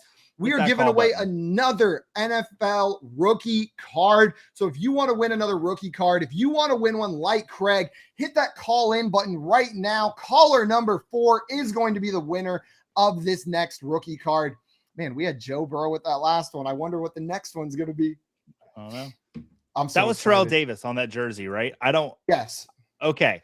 Because I said Broncos and no one corrected me. And believe me, if I was wrong, Coop would come in and correct me. So, Joey, you are asking the wrong person, though. On the first 2 days of the Front Yard Fantasy Morning Show, I said the player wrong. We had a Ben Coates jersey come up, and I, with all the confidence in the world, said, "Oh my God, a Sammy Coates jersey!" Which honestly, I think it'd be more shocking if we gave away a Sammy Coates jersey on air than if we gave away a Ben Coates jersey, like one of the greatest tight ends of all time versus Sammy Coates. Yeah. Sammy Coates is the jersey that we're giving away.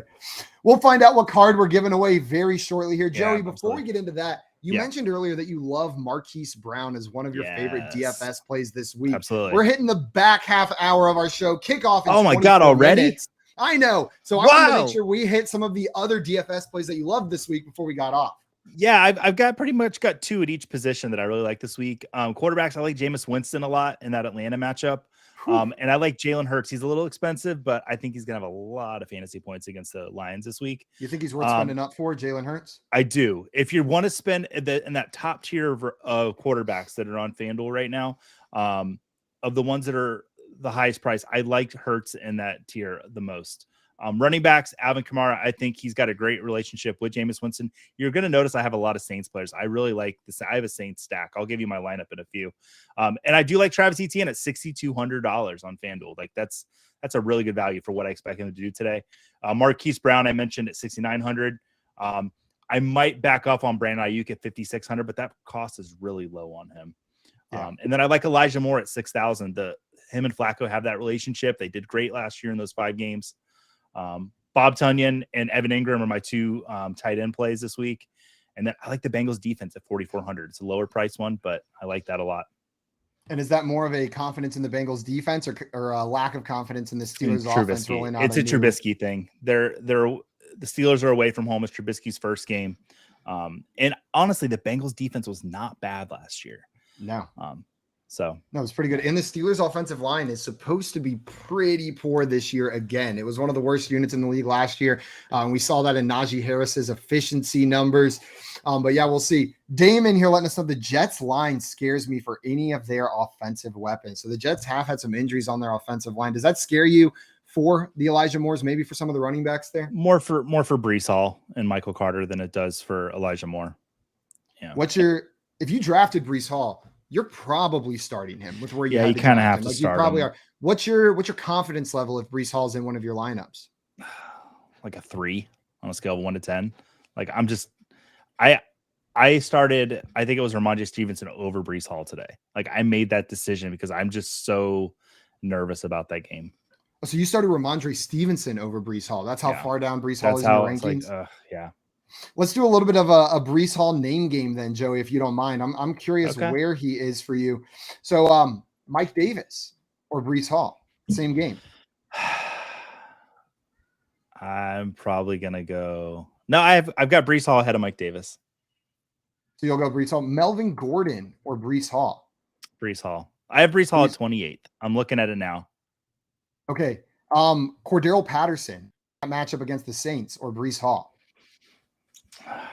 The Saints run defense is I'm going Breece Hall. It's funny. I said I don't like Breece Hall, but all these names are thrown at me. Okay, let's go maybe a little bit higher. Miles Sanders or Breece Hall. Back to back, I would start Sanders. You would start Sanders. Then I'm guessing Damian Pierce. I believe you said you had him at 25 earlier, so you would start Pierce over Breece Hall as well. Mm-hmm. Oh man, can you imagine pre-NFL draft saying that week 1 you would prefer to start Damian Pierce instead of Breece Hall? Yes. No, I can't. I can't say that. I love Damian Pierce this offseason, but I wasn't that high on him. But for this week, I am. I see Mr. Scampers in the chat with a very important question. Joey, I know you're a huge Premier League lacrosse fan. You follow professional lacrosse pretty closely. So who do you like better this week? Today, the Water Dogs or the Whip Snakes? Oh, it's the Whip Snakes. Yeah. Without a doubt. No question. Without a doubt. No question. Smash Whip Snakes. Just the way they play the lacrosse with the lacrosse ball and the lacrosse sticks and the lacrosse goal. I'm with you, Joey. It's the Whip Snakes. I know absolutely nothing about lacrosse. Not even a little bit. Oh, excuse me, Joey. I like all those DFS plays you threw out there. The Brandon Ayuk one is the one that probably concerns me a little bit more. My lineup for this week. You know what? I said Brandon Ayuk at 5,600. Let's put another player in there. Adam Thielen at 6,100. I like that value a lot, and that's actually in my FanDuel lineup for the week. Is Adam Thielen? I think you're flirting with Coop a little bit with that one. He loves Adam Thielen going into this week. The other one that I wanted to throw out there, you talked a quarterback that you could spend up on, Joey, and Jalen Hurts. Mm-hmm. I think the other quarterback that you could probably spend up on this week and feel a little bit comfortable is Kyler Murray going against the Kansas City Chiefs. I do not mind Kyler Murray this week. The Chiefs were not good against fantasy quarterbacks last season. This is expected to be a wildly high-scoring game. And the Chiefs especially were bad against rushing quarterbacks. They gave up rushing touchdowns at the highest clip of any team in the NFL last year to the quarterback position. And Kyler Murray is a dude who can run the ball in for his team when they get down there in the red zone. So I like Kyler Murray to rush one in this week, and I think you can throw him in. You can spend up on him, maybe do the stack with Hollywood in that lineup right there. But that's the other player that that I would be willing to spend up on at quarterback. Otherwise, I'm going for one of those budget plays. We have determined our winner. Woo! It is going to be someone from the chat, someone who's been involved today. Mr. Scampers is the winner of our rookie card today. Mr. Scampers, thanks for hanging out with us this morning while we get ready for week 1. You are going to be the winner of our rookie card, and let's see what player you won. Ooh. Now, it looks like we're not going to be able to have him on the show to give him the winner or to give him the card, but we'll play that graphic and find out which card you won very shortly here, Mr. Scampers. His little pause, they couldn't hit the call button. Yeah, it's the call button is not cat friendly. We're going to have to get the accessibility on that, but let's get that video rolling.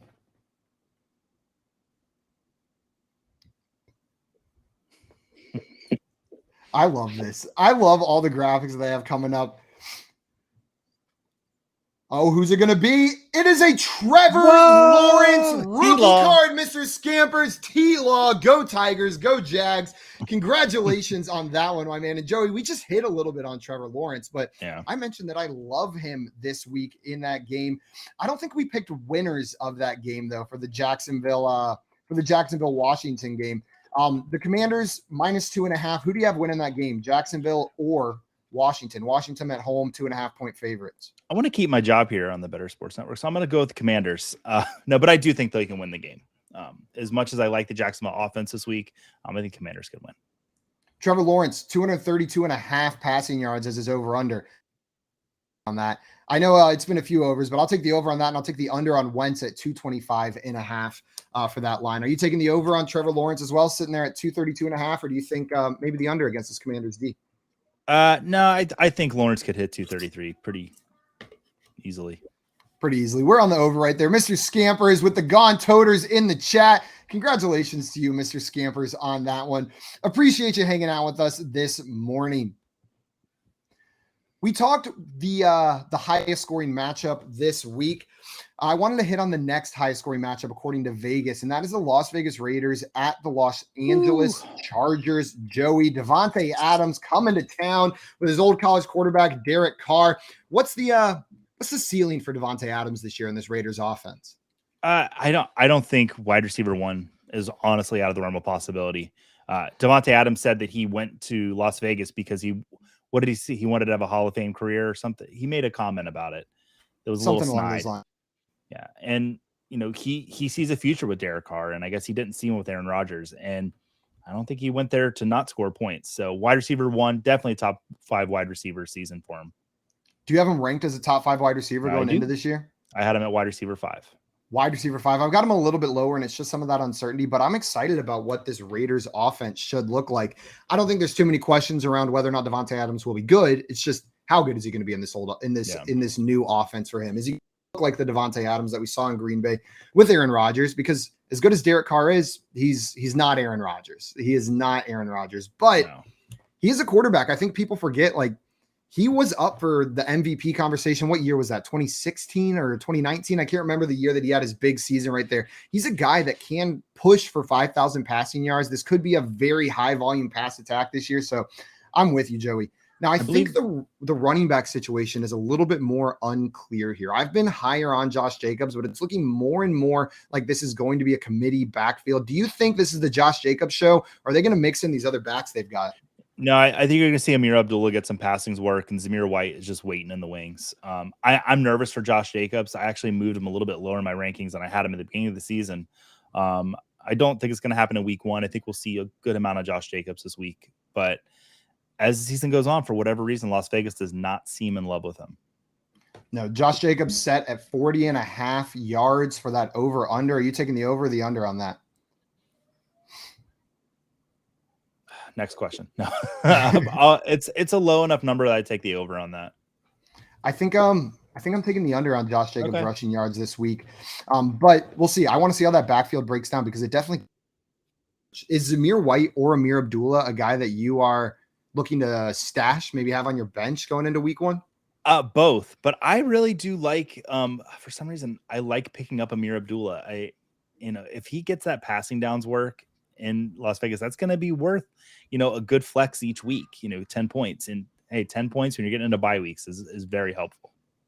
Joey, I don't know what it is, but there is something about Amir Abdullah. Whenever his name pops up as potentially being It's relevant, fun to say. So. I think it's because I latched on. I was so in on Amir Abdullah. Whenever he came into the league, that I just latch onto that. And anytime there's any hint at relevancy, then I take that hint. And I see Matt Deutsch in the chat saying tiny hands Abdullah. Well, you can catch a ball with tiny hands. You don't need big hands to catch a ball. Yeah. Jake had a question for us, Joey. Yes. Your favorite guy versus my favorite guy, Pierce or Mooney this week? Who are you starting? Pierce. Yeah, I love Mooney. I'm a big Mooney guy, but with the tough defensive matchup paired with the bad weather in Chicago, I'm going to have to go Pierce as well here. Yeah. Did I become the Pierce guy? Is that what's happened? Yeah, whether you like it or not, you are now branded as the Pierce guy. Joey, how does that make you feel? Are you comfortable with being the Pierce guy? I'm pretty comfortable with it. I mean, now that the Houston said he's the starting running back, so yeah, I'm very comfortable with it. 2 weeks ago, I was like, I hope he does well. But. Joey, this Raiders Chargers game over under is set at 52.5. Are you taking the over or the under on that point total? 52.5. It's one of the higher scoring games of the week. Yeah, I'll go. Second highest, I believe. This could easily be a shootout, just like Kansas City, Arizona. Justin Herbert. We haven't even mentioned Justin Herbert's name yet, but he's pretty good. Yeah, pretty good at throwing the football, I would say. Yeah. So yeah, it being 27, 31-27 is not. It wouldn't be shocking at all if that happened. No, it wouldn't be shocking, but it's just hard to take the over on a 52.5 point spread, especially week one. Know what I mean? Yeah. And a new offense for the Las Vegas Raiders. Know what I mean? The Chargers are picking up where they left off. It's pretty much the same offense they're running out there, but the Raiders are going to be installing a new system, new weapons, players back healthy. So I want to see what this Raiders offense looks like before I put too much stock in them really taking that next step and making this a high scoring game.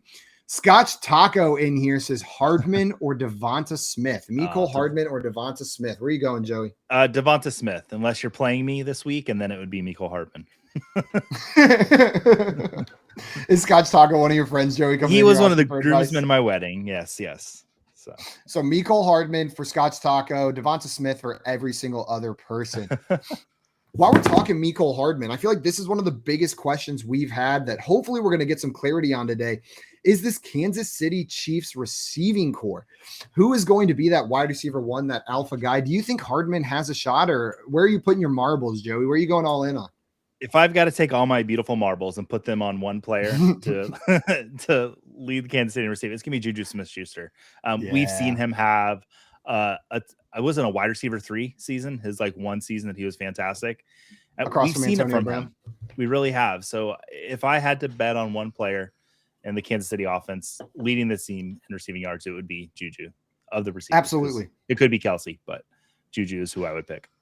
I'm with you. And I'm curious to see how defenses kind of attack this Kansas City offense this year. Because last year with the threat of Tyreek Hill, we saw a lot of cover 2 against them, kind of cutting off the deep ball. And we saw the Kansas City Chiefs offense switch to a lot more short game passes. If we see that trend continue this year, I think that's even better for Juju Smith-Schuster, right? Absolutely. Like he can thrive field. And that's what I'm expecting. I'm expecting that to continue. We've seen it not just against the Chiefs, but around the league with these quarterbacks like Justin Herbert, Patrick Mahomes, Josh Allen. It's a shift in how they're defending against these guys. And I think Juju's going to thrive in that offense. He is the player with the second highest receiving yards total in this game behind on that side of the ball, on the Chiefs side of the ball behind. I'm sure you can guess who's the one player projected to have more receiving yards.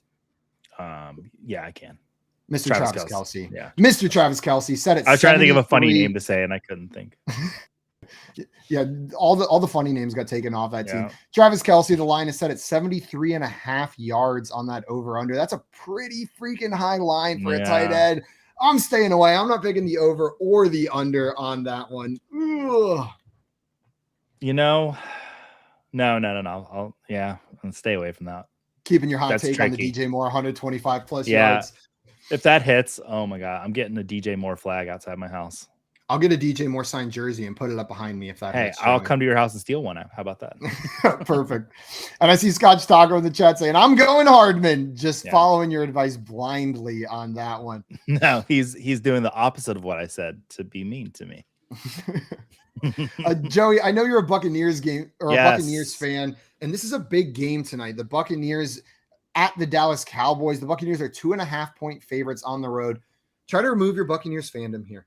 You're looking at this team. There's some offensive line questions for the Buccaneers with Tom Brady behind center. Godwin is expected to play, but not to take on a full snap share. Do you think the Buccaneers are gonna cover this? Are they gonna win this game by more than 2.5 points, or are the Cowboys gonna end up covering?